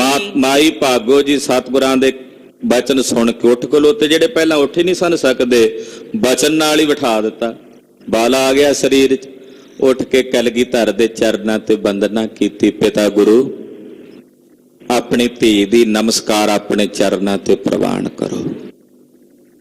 ਤੁਹਾਡੇ ਚਰਨਾਂ ਤੇ ਮੇਰੀ ਪ੍ਰਣਾਮ ਹੈ, ਵੰਦਨਾ ਹੈ। ਅਧਿਕ ਆਨੰਦਤ ਗਿਰਾ ਬਖਾਨੀ। ਬੜੇ ਆਨੰਦ ਵਿੱਚ ਮਾਈ ਭਾਗੋ ਜੀ ਬੋਲੇ। ਜਬ ਮਾਝੇ ਤੇ ਸਿੱਖ ਗਨ ਚੱਲੇ। ਮਹਾਰਾਜ ਜਦੋਂ ਮਾਝੇ ਤੋਂ ਸਿੱਖ ਚੱਲ ਕੇ ਆਏ ਸਨ, ਰਾਵਰ ਕੇ ਦਰਸ਼ਨ ਹਿਤ ਮਿਲੇ। ਤੁਹਾਡੇ ਦਰਸ਼ਨ ਕਰਨ ਵਾਸਤੇ ਆ ਮਿਲੇ ਸਨ। ਤਬ ਮੈਂ ਸੁਤ ਕੀ ਧਰ ਔਰ ਆਸਾ। ਉਦੋਂ ਮੈਂ ਵੀ ਆਈ ਸੀ ਨਾਲ, ਉਹਨਾਂ ਸਿੰਘਾਂ ਨੂੰ ਪ੍ਰੇਰ ਕੇ ਨਾਲ ਆਈ ਸੀ। ਉਦੋਂ ਮੇਰੇ ਮਨ 'ਚ ਪੁੱਤਰ ਦੀ ਆਸ ਸੀ ਕਿ ਗੁਰੂ ਸਾਹਿਬ ਕੋਲੋਂ ਪੁੱਤਰ ਦੀ ਦਾਤ ਮੰਗਾਂਗੀ। ਪਹੁੰਚੀ ਆਏ ਤੁਮਾਰੇ ਪਾਸਾ। ਔਰ ਆ ਕੇ ਤੁਹਾਡੇ ਚਰਨਾਂ ਵਿੱਚ ਪਹੁੰਚੀ ਹਾਂ। ਹਾਂ ਲਰਨ ਕੋ ਕਾਰਨ ਹੇਰਾ। ਤੇ ਇੱਥੇ ਮਹਾਰਾਜ ਜੀ ਅਚਾਨਕ ਜੰਗ ਦਾ ਮਾਹੌਲ ਬਣ ਗਿਆ। ਵੇਖਿਆ ਕਿ ਜੰਗ ਹੋਣ ਲੱਗਾ। ਗੁਰਹਿਤ ਉਮਕਿਓ ਹਿਓ ਕਨੇਰਾ। ਤੇ ਮੇਰੇ ਮਨ 'ਚ ਵੀ ਚਾਅ ਜਾਗਿਆ ਕਿ ਜੇ ਕਲਗੀਧਰ ਦੇ ਪੁੱਤ ਲੜ ਰਹੇ ਨੇ ਜੰਗ ਵਿੱਚ, ਤੇ ਧੀ ਕਿਉਂ ਨਾ ਲੜੇ। ਜੇ ਪੁੱਤ ਲੜ ਸਕਦੇ ਨੇ ਭਾਈ ਮਹਾਂ ਸਿੰਘ ਹੋਣੀ, ਉਹ ਲੜ ਕੇ ਸ਼ਹੀਦੀਆਂ ਪਾ ਸਕਦੇ ਨੇ, ਤੇ ਮੈਂ ਵੀ ਤਾਂ ਕਲਗੀਧਰ ਦੀ ਧੀ ਹਾਂ, ਮੈਂ ਕਿਉਂ ਨਾ ਲੜਾਂ। ਇਹ ਜਾਣ ਕੇ ਮਹਾਰਾਜ ਫਿਰ ਮੈਂ ਵੀ ਜੰਗ ਦੇ ਮੈਦਾਨ ਵਿੱਚ ਲੜੀ ਹਾਂ। ਮਿਲ ਸਿੰਘਨ ਕੇ ਸੰਗ ਇਥਾਈ। ਔਰ ਸਿੰਘਾਂ ਨਾਲ ਮਿਲ ਕੇ ਇਸ ਜਗ੍ਹਾ ਤੇ ਤੁਰਕਨ ਸਾਥ ਮਚਾਏ ਲੜਾਈ। ਇਹਨਾਂ ਮਲੇਛਾਂ ਨਾਲ, ਸੂਬੇ ਸਰਹੰਦ ਦੀਆਂ ਫੌਜਾਂ ਨਾਲ ਲੜਾਈ ਕੀਤੀ ਹੈ। ਦੀ ਸੰਗ ਗਰਵੀ ਕਰ ਮੇਰੇ ਹੱਥ ਵਿੱਚ ਇੱਕ ਵੱਡੀ ਬਰਛੀ ਸੀ ਸਤਿਗੁਰੂ ਜੀ। ਦੁਸ਼ਮਨ ਆਨ ਢੁਕਿਓ ਜਬ ਨੇਰੇ। ਦੁਸ਼ਮਣ ਜਿਸ ਵੇਲੇ ਮੇਰੇ ਕੋਲ ਆਣ ਕੇ ਟੁਕਿਆ। ਬਲ ਤੇ ਹਤੀ ਪਰੋਵਨ ਕੀਨਾ, ਮੈਂ ਆਪਣੇ ਬਲ ਨਾਲ ਉਸ ਬਰਛੀ ਨਾਲ ਦੁਸ਼ਮਣਾਂ ਦੀਆਂ ਛਾਤੀਆਂ ਪਰੋਈਆਂ। ਐਂਚ ਤੁਰੰਗ ਤੇ ਡਾਰ ਸੁਦੀਨਾ, ਘੋੜਿਆਂ ਤੇ ਬੈਠਿਆਂ ਨੂੰ ਆਪਣੀ ਬਰਛੀ ਨਾਲ ਚੀਰ ਚੀਰ ਕੇ ਉਹ ਥਲ ਕੇ ਜ਼ਮੀਨ ਤੇ ਸੁੱਟਿਆ। ਸਤਿਗੁਰੂ ਜੀ ਤੁਹਾਡੇ ਪ੍ਰਤਾਪ ਨਾਲ। ਅਪਰ ਆਨ ਕਹਿ ਖੈਂਚ ਕਿਰਪਾਨ, ਫਿਰ ਹੋਰ ਤੁਰਕ ਆ ਗਏ ਤਲਵਾਰਾਂ ਧੂ ਕੇ ਮੇਰੇ ਵੱਲ। ਇੱਕ ਦੋਏ ਵਾਰ ਕਰੇ ਬਲ ਠਾਨ, ਔਰ ਉਹਨਾਂ ਨੇ ਆ ਕੇ ਮੇਰੇ ਤੇ ਬੜੇ ਬਲ ਨਾਲ ਤਲਵਾਰਾਂ ਦੇ ਵਾਰ ਕੀਤੇ। ਰਾਵਰ ਦੇ ਕਰ ਹਾਥ ਬਚਾਈ, ਪਰ ਤੁਸੀਂ ਆਪਣਾ ਹੱਥ ਦੇ ਕੇ ਮੈਨੂੰ ਬਚਾ ਲਿਆ, ਰੱਖ ਲਿਆ ਕਲਗੀਧਰ ਜੀ। ਅਬ ਬਾਂਛਾ ਮੁਝ ਰਹੀ ਨਾ ਕਾਈ, ਆਈ ਤਾਂ ਪੁੱਤਰ ਦੀ ਕਾਂਖਾ ਰੱਖ ਕੇ ਸੀ, ਪਰ ਸਤਿਗੁਰੂ ਹੁਣ ਤੁਹਾਡੇ ਦਰਸ਼ਨ ਹੋ ਗਏ ਨੇ, ਮੇਰੇ ਮਨ 'ਚ ਹੁਣ ਕੋਈ ਕਾਂਖਾ ਨਹੀਂ ਰਹੀ, ਕੋਈ ਇੱਛਾ ਨਹੀਂ ਰਹੀ। ਸਤਿਗੁਰ ਸੰਗ ਰਹੋ ਨਿਤ ਅਬੈ, ਮੇਰੀ ਕਾਂਖਾ ਆਪਣੇ ਚਰਨਾਂ 'ਚ ਮੈਨੂੰ ਸਥਾਨ ਬਖਸ਼ੋ। ਮਹਾਰਾਜ ਜਿਵੇਂ ਆਪ ਜੀ ਦੇ ਸਿੰਘ ਸੇਵਕ ਆਪ ਜੀ ਦੇ ਨਾਲ ਹਨ, ਮੈਂ ਵੀ ਆਪ ਜੀ ਦੀ ਸੇਵਾ ਵਿੱਚ ਰਹਾ। ਜਗਤ ਕਾਨ ਕੀ ਲੱਜ ਤਜ ਸਬੈ, ਇਹ ਜਗਤ ਦੀ ਕਾਣ ਕਲੋੜ ਮੈਂ ਛੱਡ ਦਿਆਂ, ਤਿਆਗ ਦਿਆਂ। ਵਿਕਸੇ ਸਤਿਗੁਰ ਬਾਕੀ ਉਚਾਰਾ, ਸੁਣ ਕੇ ਸਤਿਗੁਰੂ ਸੱਚੇ ਪਾਤਸ਼ਾਹ ਪ੍ਰਸੰਨ ਹੋਏ ਤੇ ਬੋਲੇ। ਭਲੋ ਮਨੋਰਥ ਤੈਂ ਉਰ ਧਾਰਾ, ਕਹਿਣ ਲੱਗੇ ਭਾਗੋ ਭਲਾ ਮਨੋਰਥ ਤੁਸੀਂ ਆਪਣੇ ਮਨ 'ਚ ਧਾਰਨ ਕੀਤਾ ਹੈ। ਜਨਮ ਮਰਨ ਤੇ ਅਬ ਛੁੱਟ ਜੈ ਹੈ, ਤੇਰਾ ਜਨਮ ਮਰਨ ਕੱਟਿਆ ਗਿਆ, ਹੁਣ ਤੈਨੂੰ ਮੁੜ ਨਹੀਂ ਜਨਮ ਮਰਨ ਦੇ ਚੱਕਰਾਂ 'ਚ ਆਉਣਾ ਪਵੇਗਾ। ਲੋਕ ਲਾਜ ਕੋ ਤਿਆਗਨ ਕਹਿ ਹੈ, ਤੂੰ ਲੋਕ ਲਾਜ ਨੂੰ ਤਿਆਗ ਦਿੱਤਾ। ਬੜਾ ਔਖਾ ਸੀ ਉਹਨਾਂ ਵੇਲਿਆਂ ਵਿੱਚ ਧੀਆਂ ਭੈਣਾਂ ਦਾ ਸਿੰਘਾਂ ਦੇ ਦਲ ਵਿੱਚ ਜਾ ਕੇ ਫੌਜਾਂ ਵਿੱਚ ਰਹਿਣਾ। ਉਸ ਵੇਲੇ ਦਾ ਮਾਹੌਲ ਇਦਾਂ ਦਾ ਨਹੀਂ ਸੀ ਅੱਜ ਵਾਂਗੂ, ਪਰ ਕਲਗੀਧਰ ਪਾਤਸ਼ਾਹ ਕਹਿੰਦੇ ਧੰਨ ਹੈ ਤੂੰ ਮਾਈ ਭਾਗੋ, ਤੂੰ ਲੋਕ ਲਾਜ ਨੂੰ ਆਪਣੇ ਹਿਰਦੇ ਚੋਂ ਕਾਣ ਕਲੋੜ ਨੂੰ ਤਿਆਗ ਦਿੱਤਾ। ਇਸ ਪ੍ਰਕਾਰ ਕਰ ਕੈ ਕ੍ਰਿਤ ਸਾਰੀ, ਇਸ ਪ੍ਰਕਾਰ ਨਾਲੇ ਸਾਰੀ ਕ੍ਰਿਤ ਕਰਕੇ ਮਹਾ ਸਿੰਘ ਕੀ ਬਾਤ ਚਿਤਾਰੀ। ਫਿਰ ਭਾਈ ਮਹਾਂ ਸਿੰਘ ਜੀ ਦੇ ਬਚਨਾਂ ਦੀ ਗੱਲ ਹੋਈ ਤੀਨੋ ਮਹਾ ਸਿੰਘ ਉਪਕਾਰਾ, ਕਿ ਮਹਾਂ ਸਿੰਘ ਨੇ ਮਾਝੇ ਦੇ ਸਿੰਘਾਂ ਤੇ ਬੜਾ ਵੱਡਾ ਮਹਾਨ ਪਰਉਪਕਾਰ ਕੀਤਾ। ਗੁਰਮੁਖ ਪਰਉਪਕਾਰੀ ਹੁੰਦੇ ਨੇ ਗੁਰੂ ਖਾਲਸਾ ਜੀ, ਉਹ ਇਸ ਸੰਸਾਰ ਦੇ ਵਿੱਚ ਪਰਉਪਕਾਰ ਨਿਮਿਤ ਆਪਣਾ ਜੀਵਨ ਨਿਰਵਾਹ ਕਰਦੇ ਹਨ। ਜਨ ਪਰਉਪਕਾਰੀ ਆਏ, ਜੀ ਦਾਨ ਦੇ ਭਗਤੀ ਲਾਇਨ, ਹਰਸਿਓ ਲੈਨ ਮਿਲਾਏ। ਵਾਹਿਗੁਰੂ ਪਰਮੇਸ਼ਰ ਦੇ ਪਿਆਰੇ ਸੰਸਾਰ ਵਿੱਚ ਗੁਰਮੁਖ ਆਉਂਦੇ ਹੀ ਪਰਉਪਕਾਰ ਕਰਨ ਵਾਸਤੇ ਆਉਂਦੇ ਐ। ਕਹਿੰਦੇ ਭਾਈ ਮਹਾਂ ਸਿੰਘ ਜੀ ਦਾ ਵੱਡਾ ਭਾਰੀ ਉਪਕਾਰ ਹੈ ਮਾਝੇ ਦੇ ਸਿੱਖਾਂ ਤੇ। ਅਪਰ ਨ ਲੀਨਸ ਰਹੇ ਉਚਾਰਾ, ਕਹਿੰਦੇ ਹੋਰ ਨਹੀਂ ਕਿਸੇ ਕੋਲੋਂ ਇਹ ਉਹਨਾਂ ਨੂੰ ਕਿਹਾ ਸੀ ਵੀ ਹੋਰ ਮੰਗ ਲਓ ਕੁਝ ਮਹਾਂ ਸਿੰਘ ਨੂੰ, ਪਰ ਭਾਈ ਮਹਾਂ ਸਿੰਘ ਜੀ ਨੇ ਕਿਸੇ ਹੋਰ ਵਸਤੂ ਦੀ ਕਾਂਖਾ ਨਹੀਂ ਕੀਤੀ। ਮੇਲ ਲਈ ਟੂਟੀ ਸਭ ਸੰਗਤ, ਮਾਝੇ ਦੀ ਜਿਹੜੀ ਸੰਗਤ ਟੁੱਟ ਗਈ ਸੀ ਉਹ ਸਾਰੀ ਸੰਗਤ ਮੇਲ ਲਈ ਹੈ। ਭਏ ਪ੍ਰਵੇਸ਼ ਗੁਰੂ ਕੀ ਪੰਗਤ, ਹੁਣ ਉਹ ਸਾਰੀ ਸੰਗਤ ਜਿਹੜੀ ਟੁੱਟ ਗਈ ਸੀ ਇੱਕ ਵਾਰ, ਉਹ ਗੁਰੂ ਕੀ ਸੰਗਤ ਵਿੱਚ ਆ ਕੇ ਮਿਲ ਗਈ ਹੈ। ਸੰਗੀ ਸਭੇ ਨ ਸੁਨਾਏ ਬਖਾਨਾ, ਸਾਰੇ ਸੰਗੀਆਂ ਨੂੰ ਇਹ ਬਚਨ ਸੁਣਾਏ। ਭਲੋ ਕਾਜ ਕੀਨ ਸਹਿਤ ਠਾਨਾ, ਕਹਿੰਦੇ ਬੜਾ ਭਲਾ ਕਾਰਜ ਕੀਤਾ ਮਹਾਂ ਸਿੰਘ ਨੇ। ਗੁਰ ਸਿੱਖੀ ਕੀ ਵੱਡ ਬੁਨਿਆਦ, ਗੁਰੂ ਕੀ ਸਿੱਖੀ ਦੀ ਬੁਨਿਆਦ ਜਿਹੜੀ ਹੈ ਨਾ ਉਹ ਬੜੀ ਡੂੰਗੀ ਤੇ ਵੱਡੀ ਹੈ। ਵਿਗੜੀ ਗਈ ਹੁਤੀ ਸੋ ਬਾਦ, ਕਹਿੰਦੇ ਜਿਹੜੀ ਵਿਗੜ ਗਈ ਸੀ ਕੁਝ ਸਮੇਂ ਲਈ, ਉਹ ਹੁਣ ਵਿਗੜੀ ਨਹੀਂ ਰਹੀ, ਯਾਨੀ ਕਿ ਉਹ ਬਿਲਕੁਲ ਸਹੀ ਹੋ ਗਈ ਹੈ। ਬਾਹਰ ਮਿਲਨ ਕੋ ਵਕਤ ਨ ਕੋਈ, ਕਹਿੰਦੇ ਮੁੜ ਕੇ ਫਿਰ ਮਿਲਣ ਦਾ ਵਕਤ ਨਹੀਂ ਸੀ। ਪ੍ਰਾਨ ਦੇਨ ਲਓ ਕਬ ਕ੍ਰਿਤ ਹੋਈ, ਕਹਿੰਦੇ ਪ੍ਰਾਣ ਦੇਣ ਤੱਕ ਫਿਰ ਇਹ ਕਿੱਥੇ ਕ੍ਰਿਤ ਹੋਣੀ ਸੀ। ਪੁਨ ਐਸੋ ਹੋਵਨ ਉਪਕਾਰੀ, ਕਹਿੰਦੇ ਫਿਰ ਇਹੋ ਜਿਹਾ ਉਪਕਾਰੀ ਹੋਣਾ ਸਜ ਨਿਜ ਹਿਤ ਇਹ ਬਾਤ ਸੁਧਾਰੀ। ਇਹ ਆਪਣਾ ਹਿੱਤ ਛੱਡ ਕੇ ਦੂਜਿਆਂ ਦੇ ਭਲੇ ਵਾਸਤੇ ਬੇਨਤੀ ਕੀਤੀ ਮਹਾਂ ਸਿੰਘ ਨੇ। ਗੁਰ ਸਿੱਖੀ ਰੱਖੀ ਤਿਸ ਦੇਸ਼ੂ, ਗੁਰੂ ਕੀ ਸਿੱਖੀ ਤਿਸ ਦੇਸ਼ ਵਿੱਚ ਰੱਖ ਲਈ, ਬੇਕਦੀਮੀ ਸਿੱਖ ਅਸ਼ੇਸ਼ੂ। ਕਿਉਂਕਿ ਇਹ ਸਾਰੇ ਸਾਡੇ ਕਦੀਮੀ ਮੁੱਢ ਕਦੀਮੀ ਸਿੱਖ ਨੇ ਮਾਝੇ ਦੇ ਵਿੱਚ। ਕਿਉਂਕਿ ਗੁਰੂ ਅੰਗਦ ਦੇਵ ਸਾਹਿਬ, ਗੁਰੂ ਅਮਰਦਾਸ ਸਾਹਿਬ, ਧੰਨ ਗੁਰੂ ਰਾਮਦਾਸ ਜੀ ਮਹਾਰਾਜ, ਗੁਰੂ ਅਰਜਨ ਦੇਵ ਸਾਹਿਬ ਜੀ, ਗੁਰੂ ਹਰਗੋਬਿੰਦ ਸਾਹਿਬ ਜੀ ਮਾਝੇ ਦੇ ਇਲਾਕੇ 'ਚ ਜ਼ਿਆਦਾ ਵਿਚਰੇ ਹਨ। ਤੋ ਇਹਨਾਂ ਦੇ ਪਿਓ ਦਾਦੇ ਪੜਦਾਦੇ ਵੀ ਗੁਰੂ ਘਰ ਦੇ ਸੇਵਕ ਰਹੇ, ਤੋ ਮਹਾਰਾਜ ਜੀ ਕਹਿੰਦੇ ਸਾਡੇ ਕਦੀਮੀ ਸਿੱਖ ਸਨ। ਸ੍ਰੀ ਗੁਰੂ ਨਾਨਕ ਆਦਿਕ ਔਰ ਗੁਰੂ ਨਾਨਕ ਸਾਹਿਬ ਜੀ ਤੋਂ ਲੈ ਕੇ ਵਿਚਰੇ ਬਸੇ ਅਧਿਕ ਤਿਸ ਠੌਰ। ਗੁਰੂ ਅੰਗਦ ਸਾਹਿਬ, ਗੁਰੂ ਅਮਰਦਾਸ ਸਾਹਿਬ, ਵੱਡੇ ਸਤਿਗੁਰੂ ਜੀ ਵਿਚਰਦੇ ਰਹੇ ਮਾਝੇ ਦੇ ਇਲਾਕੇ ਵਿੱਚ। ਸਹੇ ਨਹੀਂ ਕਸਵੱਟੀ ਅਬ ਕੀ। ਕਹਿੰਦੇ ਇਹ ਪੁਰਾਤਨ ਸਿੱਖ ਨੇ, ਪਰ ਇਸ ਵੇਰੀ ਕਸਵੱਟੀ ਬੜੀ ਕਰੜੀ ਸੀ ਤੇ ਉਹ ਕਸਵੱਟੀ ਇਹਨਾਂ ਕੋਲ ਸਹੀ ਨਹੀਂ ਗਈ ਸੀ ਮਾਝੇ ਦੇ ਕੋਲ। ਮਹਾਰਾਜ ਜੀ ਕਹਿੰਦੇ ਇਸ ਵਾਰ ਜਿਹੜੀ ਅਸੀਂ ਕਸਵੱਟੀ ਲਾਈ ਸੀ ਨਾ, ਉਹ ਬੜੀ ਕਰੜੀ ਸੀ, ਉਹ ਸਹੀ ਨਹੀਂ ਗਈ। ਖਾਰਜ ਸਿੱਖੀ ਕੀਨਸ ਤਬ ਕੀ। ਤੇ ਉਦੋਂ ਹੀ ਇਹਨਾਂ ਨੂੰ ਸਿੱਖੀ ਤੋਂ ਖਾਰਜ ਕਰ ਦਿੱਤਾ ਸੀ। ਮਹਾ ਸਿੰਘ ਬਨ ਮਹਾ ਸਿੰਘ ਅਬ। ਕਹਿੰਦੇ ਮਹਾ ਸਿੰਘ ਮਹਾਨ ਸਿੰਘ ਹੋ ਗਿਆ। ਕਹਿੰਦੇ ਨਾ ਮਹਾ ਸਿੰਘ ਹੈ, ਪਰ ਉਹ ਮਹਾਨ ਸਿੰਘ ਹੋ ਗਿਆ ਇਹ ਮਹਾਨ ਪਰਉਪਕਾਰ ਕਰਕੇ। ਪਰ ਲੈ ਦੇਸ਼ ਉਧਾਰ ਦਇਓ ਸਭ। ਉਹਨੇ ਵਾਰ ਲੈ ਕੇ ਆਪਣੇ ਸਾਰੇ ਦੇਸ਼ ਦਾ, ਮਾਝੇ ਦਾ ਉਧਾਰ ਕਰ ਦਿੱਤਾ। ਇਮ ਸ਼੍ਰੀ ਪ੍ਰਭ ਬਹੁ ਬਾਰ ਉਚਾਰੀ। ਏਦਾਂ ਸਤਿਗੁਰੂ ਬਾਰ-ਬਾਰ ਉਚਾਰਦੇ, ਕਹਿੰਦੇ ਮਹਾਂ ਸਿੰਘ ਧੰਨ ਸਿੱਖੀ, ਧੰਨ ਸਿੱਖੀ, ਧੰਨ ਸਿੱਖੀ। ਗੁਰੂ ਕਲਗੀਧਰ ਜੀ ਮੁਖੋਂ ਕਹਿੰਦੇ ਧੰਨ ਹੈ ਸਿੱਖੀ ਭਾਈ, ਧੰਨ ਹੈ। ਮਹਾਂ ਸਿੰਘ ਨੇ ਮਾਝੇ ਦੀ ਸਿੱਖੀ ਰੱਖ ਲਈ ਹੈ। ਟੂਟੀ ਮੇਲਨ ਬਾਤ ਚਿਤਾਰੀ। ਔਰ ਟੁੱਟੀ ਮੇਲਣ ਦੀ ਗੱਲ ਉਹਨੇ ਵਿਚਾਰੀ ਅਖੀਰਲੇ ਸਮੇਂ ਵੀ, ਕਿ ਜਿਹੜੀ ਟੁੱਟ ਗਈ ਆ ਉਹ ਗੰਢ ਲਈਏ। ਭੂਤ ਭਵਿੱਖ ਵਿਚਾਰ ਪ੍ਰਸੰਗ। ਭੂਤ ਕਾਲ ਤੇ ਭਵਿੱਖ ਦਾ ਸਾਰਾ ਪ੍ਰਸੰਗ ਵਿਚਾਰ ਕੇ ਭਏ ਆਨੰਦ ਪ੍ਰਭੂ ਸਰਬੰਗ। ਮਹਾਰਾਜ ਜੀ ਬੜੇ ਆਨੰਦ ਵਿੱਚ ਹੋਏ। ਖਾਨਾ ਗਇਓ ਕਪੂਰੇ ਪਾਸ। ਕਹਿੰਦੇ ਇੱਕ ਜਿਹੜਾ ਮੁਰੱਖਾ ਭੇਜਿਆ ਹੋਇਆ ਸੀ ਕਪੂਰੇ ਦੇ ਮਹਾਰਾਜ ਜੀ ਦੇ ਸਨਮੁਖ, ਉਹ ਕਪੂਰੇ ਕੋਲ ਵਾਪਸ ਗਿਆ। ਗੁਰ ਕੀ ਗਤ ਨਹਿ ਕਰੀ ਪ੍ਰਕਾਸ਼। ਉਹਨੇ ਜਾ ਕੇ ਸਤਿਗੁਰਾਂ ਬਾਰੇ ਨਹੀਂ ਕੁਝ ਦੱਸਿਆ ਵੀ ਗੁਰੂ ਸਾਹਿਬ ਇਸ ਵੇਲੇ ਕਿੱਥੇ ਨੇ, ਕਿੱਧਰ ਜਾ ਰਹੇ ਨੇ। ਤੂਸ਼ਨ ਹੀ ਲਸ਼ਕਰ ਮਹਿ ਰਹੈ। ਉਹ ਚੁੱਪਚਾਪ ਹੀ ਕਪੂਰੇ ਦੇ ਨਾਲ ਲਸ਼ਕਰ ਦੇ ਵਿੱਚ ਰਹਿੰਦਾ ਹੈ। ਵਿਦਤ ਹੈ ਗੁਰੂ ਆਪ ਹੀ ਲਹੈ। ਸੋਚਦਾ ਗੁਰੂ ਸਾਹਿਬ ਆਪੇ ਹੀ ਪ੍ਰਗਟ ਹੋ ਜਾਣਗੇ, ਮੈਨੂੰ ਕੀ ਦੱਸਣ ਦੀ ਲੋੜ ਹੈ ਕਿ ਮੈਂ ਆ ਕੇ ਮੁਖਬਰੀ ਕਰਾਂ। ਸੂਬੇ ਸਰਹੰਦ ਦੀਆਂ ਫੌਜਾਂ ਨੂੰ ਜਾਂ ਕਪੂਰੇ ਨੂੰ ਜਾ ਕੇ ਦੱਸਾਂ। ਹਲ ਜਲ ਹੀਨ ਜਾਨ ਗੁਣ ਖਾਨੀ। ਇਧਰ ਸਤਿਗੁਰੂ ਸੱਚੇ ਪਾਤਸ਼ਾਹ ਜੀ ਨੇ ਵੇਖਿਆ ਕਿ ਇੱਥੇ ਪਾਣੀ ਦੀ ਕਿੱਲਤ ਹੈ, ਜਿੱਥੇ ਉਤਰੇ ਹੋਏ ਨੇ ਮੁਕਤਸਰ ਸਾਹਿਬ, ਇੱਥੇ ਪਾਣੀ ਦੀ ਕਮੀ ਹੈ। ਚੱਲ ਬੇ ਹੇਤ ਚਹਿਓ ਅਗਵਾਨੀ। ਸਤਿਗੁਰੂ ਜੀ ਨੇ ਇੱਥੋਂ ਅੱਗੇ ਚੱਲਣ ਦੀ ਇੱਛਾ ਕੀਤੀ। ਰਾਖੇ ਚਾਕਰ ਜੇ ਬੈਰਾੜ। ਮਹਾਰਾਜ ਜੀ ਨੇ ਕੁਝ ਬੈਰਾੜ ਇਸ ਇਲਾਕੇ ਦੇ ਆਪਣੇ ਕੋਲ ਨੌਕਰੀ ਤੇ ਰੱਖੇ ਹੋਏ ਸਨ। ਚਲੋ ਅਗਰ ਤੁਮ ਪਿਖੀ ਉਜਾੜ। ਮਹਾਰਾਜ ਜੀ ਨੇ ਉਹ ਬੈਰਾੜ ਜਿਹੜੇ ਉਸ ਇਲਾਕੇ ਦੇ ਭੇਤੀ ਸਨ, ਬਚਨ ਕੀਤਾ ਭਾਈ ਬੂਰੇ ਹੋ ਕੇ ਚੱਲੋ, ਰਸਤਾ ਦੱਸੋ ਕਿਉਂਕਿ ਤੁਸੀਂ ਇਸ ਇਲਾਕੇ ਦੇ ਭੇਤੀ ਹੋ। ਨਿਰਮਲ ਜਲ ਕੋ ਥਲ ਜਿਤ ਪਾਵਹੁ। ਜਿੱਧਰ ਨਿਰਮਲ ਜਲ ਹੋਵੇ, ਪੀਣ ਦੇ ਲਾਇਕ ਹੋਵੇ, ਉਸ ਪਾਸੇ ਲੈ ਚੱਲੋ। ਚਲੋ ਸ਼ੀਘਰ ਤਹਿ ਸਿਵਰ ਟਿਕਾਵਹੁ। ਔਰ ਛੇਤੀ ਚੱਲ ਕੇ ਉੱਥੇ ਡੇਰਾ ਕਰੀਏ। ਇਮ ਕਹਿ ਤੋਰ ਤੁਰੰਗਮ ਚਲੇ। ਏਦਾਂ ਕਹਿ ਕੇ ਸਤਿਗੁਰੂ ਜੀ ਨੇ ਘੋੜਾ ਟੋਰਿਆ।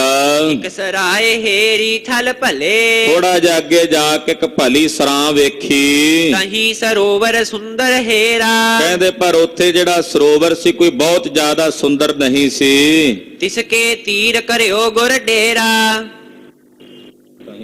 ਹਾਂ ਕਹਿੰਦੇ ਇੱਕ ਸੁੰਦਰ ਸਰੋਵਰ ਸੀ ਉਸ ਜਗ੍ਹਾ ਤੇ। ਸਤਿਗੁਰੂ ਸੱਚੇ ਪਾਤਸ਼ਾਹ ਜੀ ਮਹਾਰਾਜ ਜੀ ਨੇ ਉਹਦੇ ਨੇੜੇ ਡੇਰਾ ਕੀਤਾ।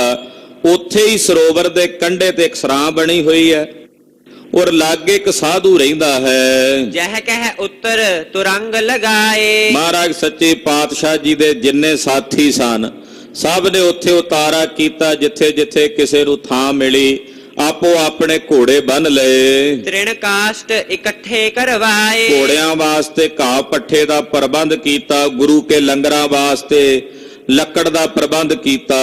ਵਿਚਰਤ ਭਏ ਸਿੰਘ ਜਹ ਕਹਾ। ਔਰ ਜਿੱਥੇ ਵੀ ਸਿੰਘ ਸਨ ਆਲੇ ਦੁਆਲੇ ਵਿਚਰਨ ਲੱਗ ਪਏ। ਰੌਣਕਾਂ ਲੱਗ ਗਈਆਂ ਉੱਥੇ ਸਰਾਂ ਦੇ ਆਲੇ ਦੁਆਲੇ।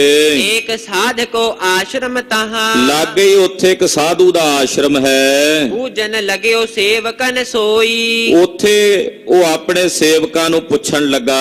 ਪਰਲੇ ਤੀਰ ਤਾਲ ਕੇ ਹੋਈ। ਕਹਿੰਦੇ ਉਹ ਕਿਉਂਕਿ ਸਰੋਵਰ ਦੇ ਇੱਕ ਪਾਸੇ ਉਹ ਸਾਧ ਉਤਰਿਆ ਹੋਇਆ ਸੀ, ਸਾਧ ਦਾ ਡੇਰਾ ਸੀ। ਪਾਰਲੇ ਪਾਸੇ ਗੁਰੂ ਪਾਤਸ਼ਾਹ ਤੇ ਫੌਜਾਂ ਉਤਰੀਆਂ ਹੋਈਆਂ। ਉਹ ਪੁੱਛਦਾ ਆਪਣੇ ਸੇਵਕ ਨੂੰ ਕਿ ਸਰੋਵਰ ਦੇ ਪਾਰਲੇ ਪਾਸੇ ਕੌਣ ਉਤਰਿਆ ਹੋਇਆ ਹੈ। ਉਤਰਿਓ ਕੌਣ ਬੋਲ ਸੁਣੀ ਅੰਤੇ। ਕਹਿੰਦੇ ਆਵਾਜ਼ ਸੁਣਾਈ ਦਿੰਦੀ ਆ ਵੀ ਵਾਹਵਾ ਫੌਜਾਂ ਉਤਰੀਆਂ ਲੱਗਦੀਆਂ ਨੇ। ਇਹ ਕੌਣ ਉਤਰਿਆ ਹੋਇਆ ਹੈ? कित ते आए कहाँ गमनंते। ਕੌਣ ਨੇ, ਕਿੱਧਰੋਂ ਆਏ ਨੇ ਤੇ ਅੱਗੇ ਕਿੱਧਰ ਜਾ ਰਹੇ ਨੇ? तिसके दासन दयो बताई। ਉਹ ਸਾਧੂ ਦੇ ਜਿਹੜੇ ਚੇਲੇ ਸਨ ਉਹਨਾਂ ਨੂੰ ਪਤਾ ਸੀ ਗੁਰੂ ਸਾਹਿਬ ਬਾਰੇ, ਉਹ ਬੋਲੇ ਤੇ ਸਾਧੂ ਨੂੰ ਦੱਸਣ ਲੱਗੇ। गुरु मरेला उतरियो आई। ਕਹਿਣ ਲੱਗੇ ਗੁਰੂ ਮਰੇਲਾ। ਆਮ ਕਰਕੇ ਮੁਸਲਮਾਨ ਲੋਕ ਸਤਿਗੁਰਾਂ ਵਾਸਤੇ ਸ਼ਬਦ ਵਰਤਦੇ ਸਨ ਉਹਨਾਂ ਵੇਲਿਆਂ 'ਚ, ਮਰੇਲਾ ਕਹਿੰਦੇ। ਮਰੇਲਾ ਯਾਨੀ ਕਿ ਸੂਰਮਾ ਔਰ ਮਾਰਨ ਤੇ ਮਰਨ ਤੋਂ ਭੈ ਨਾ ਕਰਨ ਵਾਲਾ। ਕਹਿੰਦੇ ਜੀ ਗੁਰੂ ਮਰੇਲਾ ਹੈ, ਉਹ ਉਤਰਿਆ ਹੋਇਆ ਪਾਰਲੇ ਪਾਸੇ। तुरकन संग जंग कर भारे। ਇਸ ਵੇਲੇ ਤੁਰਕਾਂ ਨਾਲ ਜੰਗ ਕੀਤਾ ਉਹਨਾਂ ਨੇ, ਨੇੜੇ ਹੀ ਆਪਣੇ ਇੱਥੋਂ ਖਿਦਰਾਣੇ ਦੀ ਢਾਬ ਤੇ।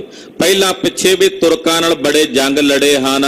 केती बार हजार हुगारे। ਕਿਤਨੀ ਵਾਰ ਹਜ਼ਾਰਾਂ ਹੀ ਤੁਰਕ ਉਹਨਾਂ ਨੇ ਮਾਰ ਕੇ ਗਾਲ ਕੇ ਰੱਖ ਦਿੱਤੇ ਨੇ, ਗਰਕ ਕਰਕੇ ਰੱਖ ਦਿੱਤੇ ਨੇ। सुनत साध बूजन लग फेरी। ਸੁਣ ਕੇ ਫਿਰ ਉਹ ਸਾਧੂ ਪੁੱਛਦਾ, ਆਪਣੇ ਚੇਲਿਆਂ ਕੋਲੋਂ ਸੁਣ ਕੇ ਨਾ ਸਤਿਗੁਰਾਂ ਬਾਰੇ ਫਿਰ ਪੁੱਛਦਾ, आर बला के ती गुर केरी। ਕਹਿੰਦਾ ਜੀ ਜਿਹੜੇ ਗੁਰੂ ਉਤਰੇ ਹੋਏ ਨੇ ਕਿੰਨੀ ਕੁ ਉਮਰ ਹੋਵੇਗੀ ਇਹਨਾਂ ਦੀ?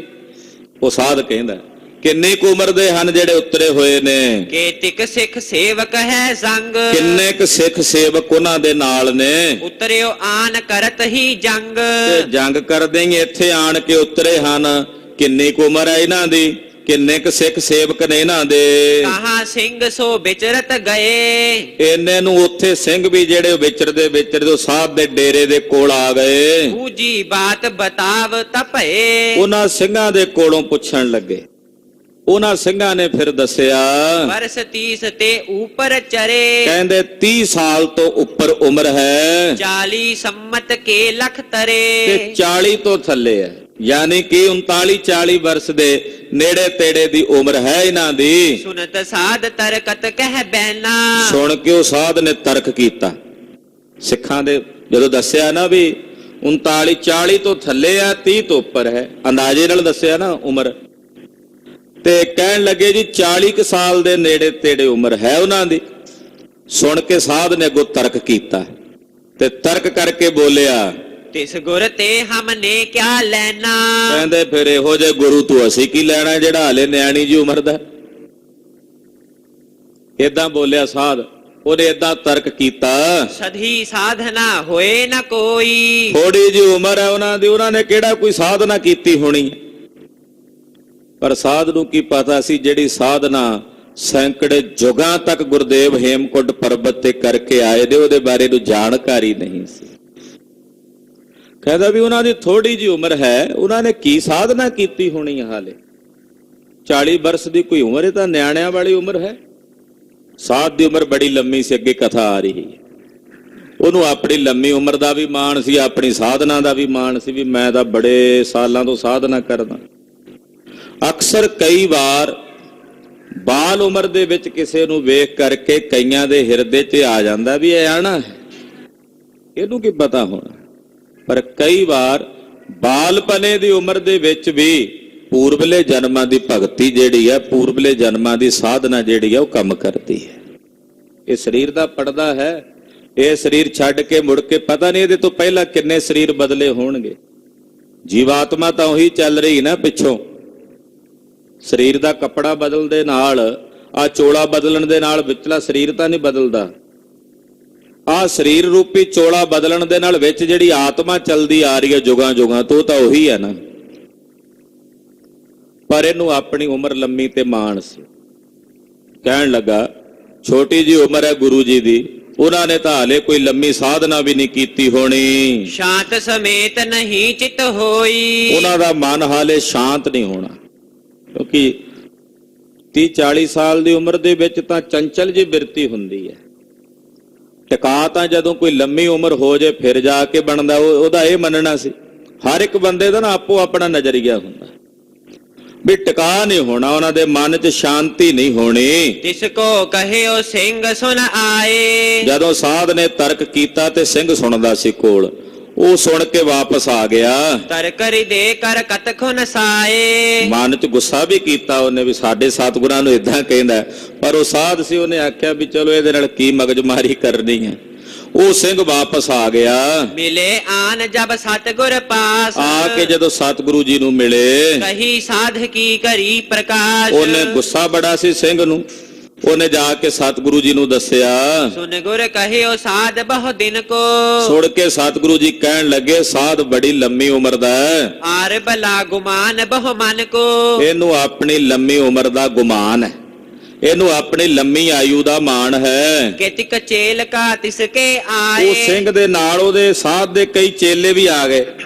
ਜਦੋਂ ਸਿੰਘ ਆਇਆ ਨਾ ਵਾਪਸ ਸਤਿਗੁਰਾਂ ਕੋਲ, ਉਹ ਸਾਧੂ ਦੇ ਚੇਲੇ ਵੀ ਕਈ ਕੁਝ ਸਤਿਗੁਰਾਂ ਦੇ ਕੋਲ ਆ ਗਏ ਤੇ ਸਤਿਗੁਰੂ ਜੀ ਦੇ ਕੋਲ ਉਹ ਆ ਕੇ ਚੇਲੇ ਖਲੋ ਗਏ ਤੇ ਮਹਾਰਾਜ ਜੀ ਦੇ ਬਚਨ ਸੁਣਦੇ ਨੇ। दर्शन कर है थिरे तिस थाए ਸਤਿਗੁਰੂ ਜੀ ਦੇ ਦਰਸ਼ਨ ਕਰਕੇ ਉੱਥੇ ਹੀ ਖਲੋ ਗਏ। तब सिखन बूझियो प्रभ साथ ਜਦੋਂ ਸਤਿਗੁਰਾਂ ਨੇ ਕਿਹਾ ਨਾ ਵੀ ਉਹਨੂੰ ਲੰਮੀ ਉਮਰ ਦਾ ਗੁਮਾਨ ਹੈ, ਤੇ ਸਿੱਖਾਂ ਨੇ ਬੇਨਤੀ ਕਰਕੇ ਪੁੱਛਿਆ, बैस साध की केतिक नाथ ਮਹਾਰਾਜ ਜੀ ਜਿਹੜਾ ਇਹ ਸਾਧ ਹੈ ਇਹਦੀ ਕਿੰਨੀ ਕੁ ਲੰਮੀ ਉਮਰ ਹੋਵੇਗੀ? ਜਿਹਦਾ ਉਹਨੂੰ ਮਾਣ ਹੈ, ਕਿੰਨੀ ਉਮਰ ਹੋਵੇਗੀ? जिसको कर गुमान बहु रहे हो ਜਿਹਦਾ ਉਹਨੂੰ ਬੜਾ ਵੱਡਾ ਭਾਰੀ ਮਾਣ ਹੈ। तरकत रावर को बच कहे ਔਰ ਤੁਹਾਡੀ ਛੋਟੀ ਉਮਰ ਨੂੰ ਵੇਖ ਕੇ ਉਹਨੇ ਤਰਕ ਕੀਤਾ ਹੈ ਹੰਕਾਰ ਨਾਲ। पुर कह 5000 न बरस ਸਤਿਗੁਰੂ ਜੀ ਕਹਿਣ ਲੱਗੇ, ਸੁਣੋ ਸਿੱਖੋ, ਤੁਹਾਨੂੰ ਦੱਸਦੇ ਆ ਇਹਦੀ ਉਮਰ ਕਿੰਨੀ ਕੁ ਹੈ। 5000 ਸਾਲ खट वीहा ऊपर भे सरस 6 ਯਾਨੀ ਕਿ 5120 ਸਾਲ ਲੰਮੀ ਉਮਰ ਹੈ ਇਸ ਸਾਧ ਦੀ। ਇੰਨੀ ਲੰਮੀ ਆਯੂ ਦਾ ਹੈ, ਇੰਨੇ ਸਾਲਾਂ ਤੋਂ ਇੱਥੇ ਬੈਠਾ ਹੈ। श्वास टिकाए समाध लगावे ਪੁੱਛੋ ਵੀ ਇਹ ਇੰਨੀ ਉਮਰ ਹੋਈ ਕਿਵੇਂ ਆ ਇਹਦੀ? ਇਹਦੀ ਲੰਮੀ ਉਮਰ ਹੋਈ ਆ ਵੀ ਇਹ ਆਪਣਾ ਸਵਾਸ ਟਿਕਾ ਲੈਂਦਾ ਦਸਮ ਦੁਆਰ 'ਚ ਤੇ ਸੈਂਕੜੇ ਸਾਲਾਂ ਤੱਕ ਇਦਾਂ ਹੀ ਬੈਠਾ ਰਹਿੰਦਾ ਸਮਾਧੀ 'ਚ। ਹਾਂਜੀ, वैसे सम्मत केतिक बतावे ਏਦਾਂ ਬੈਠਿਆਂ ਹੀ ਕਈ ਸਾਲ ਬਤੀਤ ਕਰ ਦਿੰਦਾ ਸਮਾਧੀ ਵਿੱਚ। कब कब तजन समाधि करे ਕਦੇ ਕਦੇ ਸਮਾਧੀ ਛੱਡਦਾ ਤੇ ਸਮਾਧੀ 'ਚੋਂ ਬਾਹਰ ਆਉਂਦਾ। ਏਦਾਂ ਹੀ ਇਹਨੇ 5120 ਸਾਲ ਉਮਰ ਬਤੀਤ ਕਰ ਦਿੱਤੀ ਹੈ।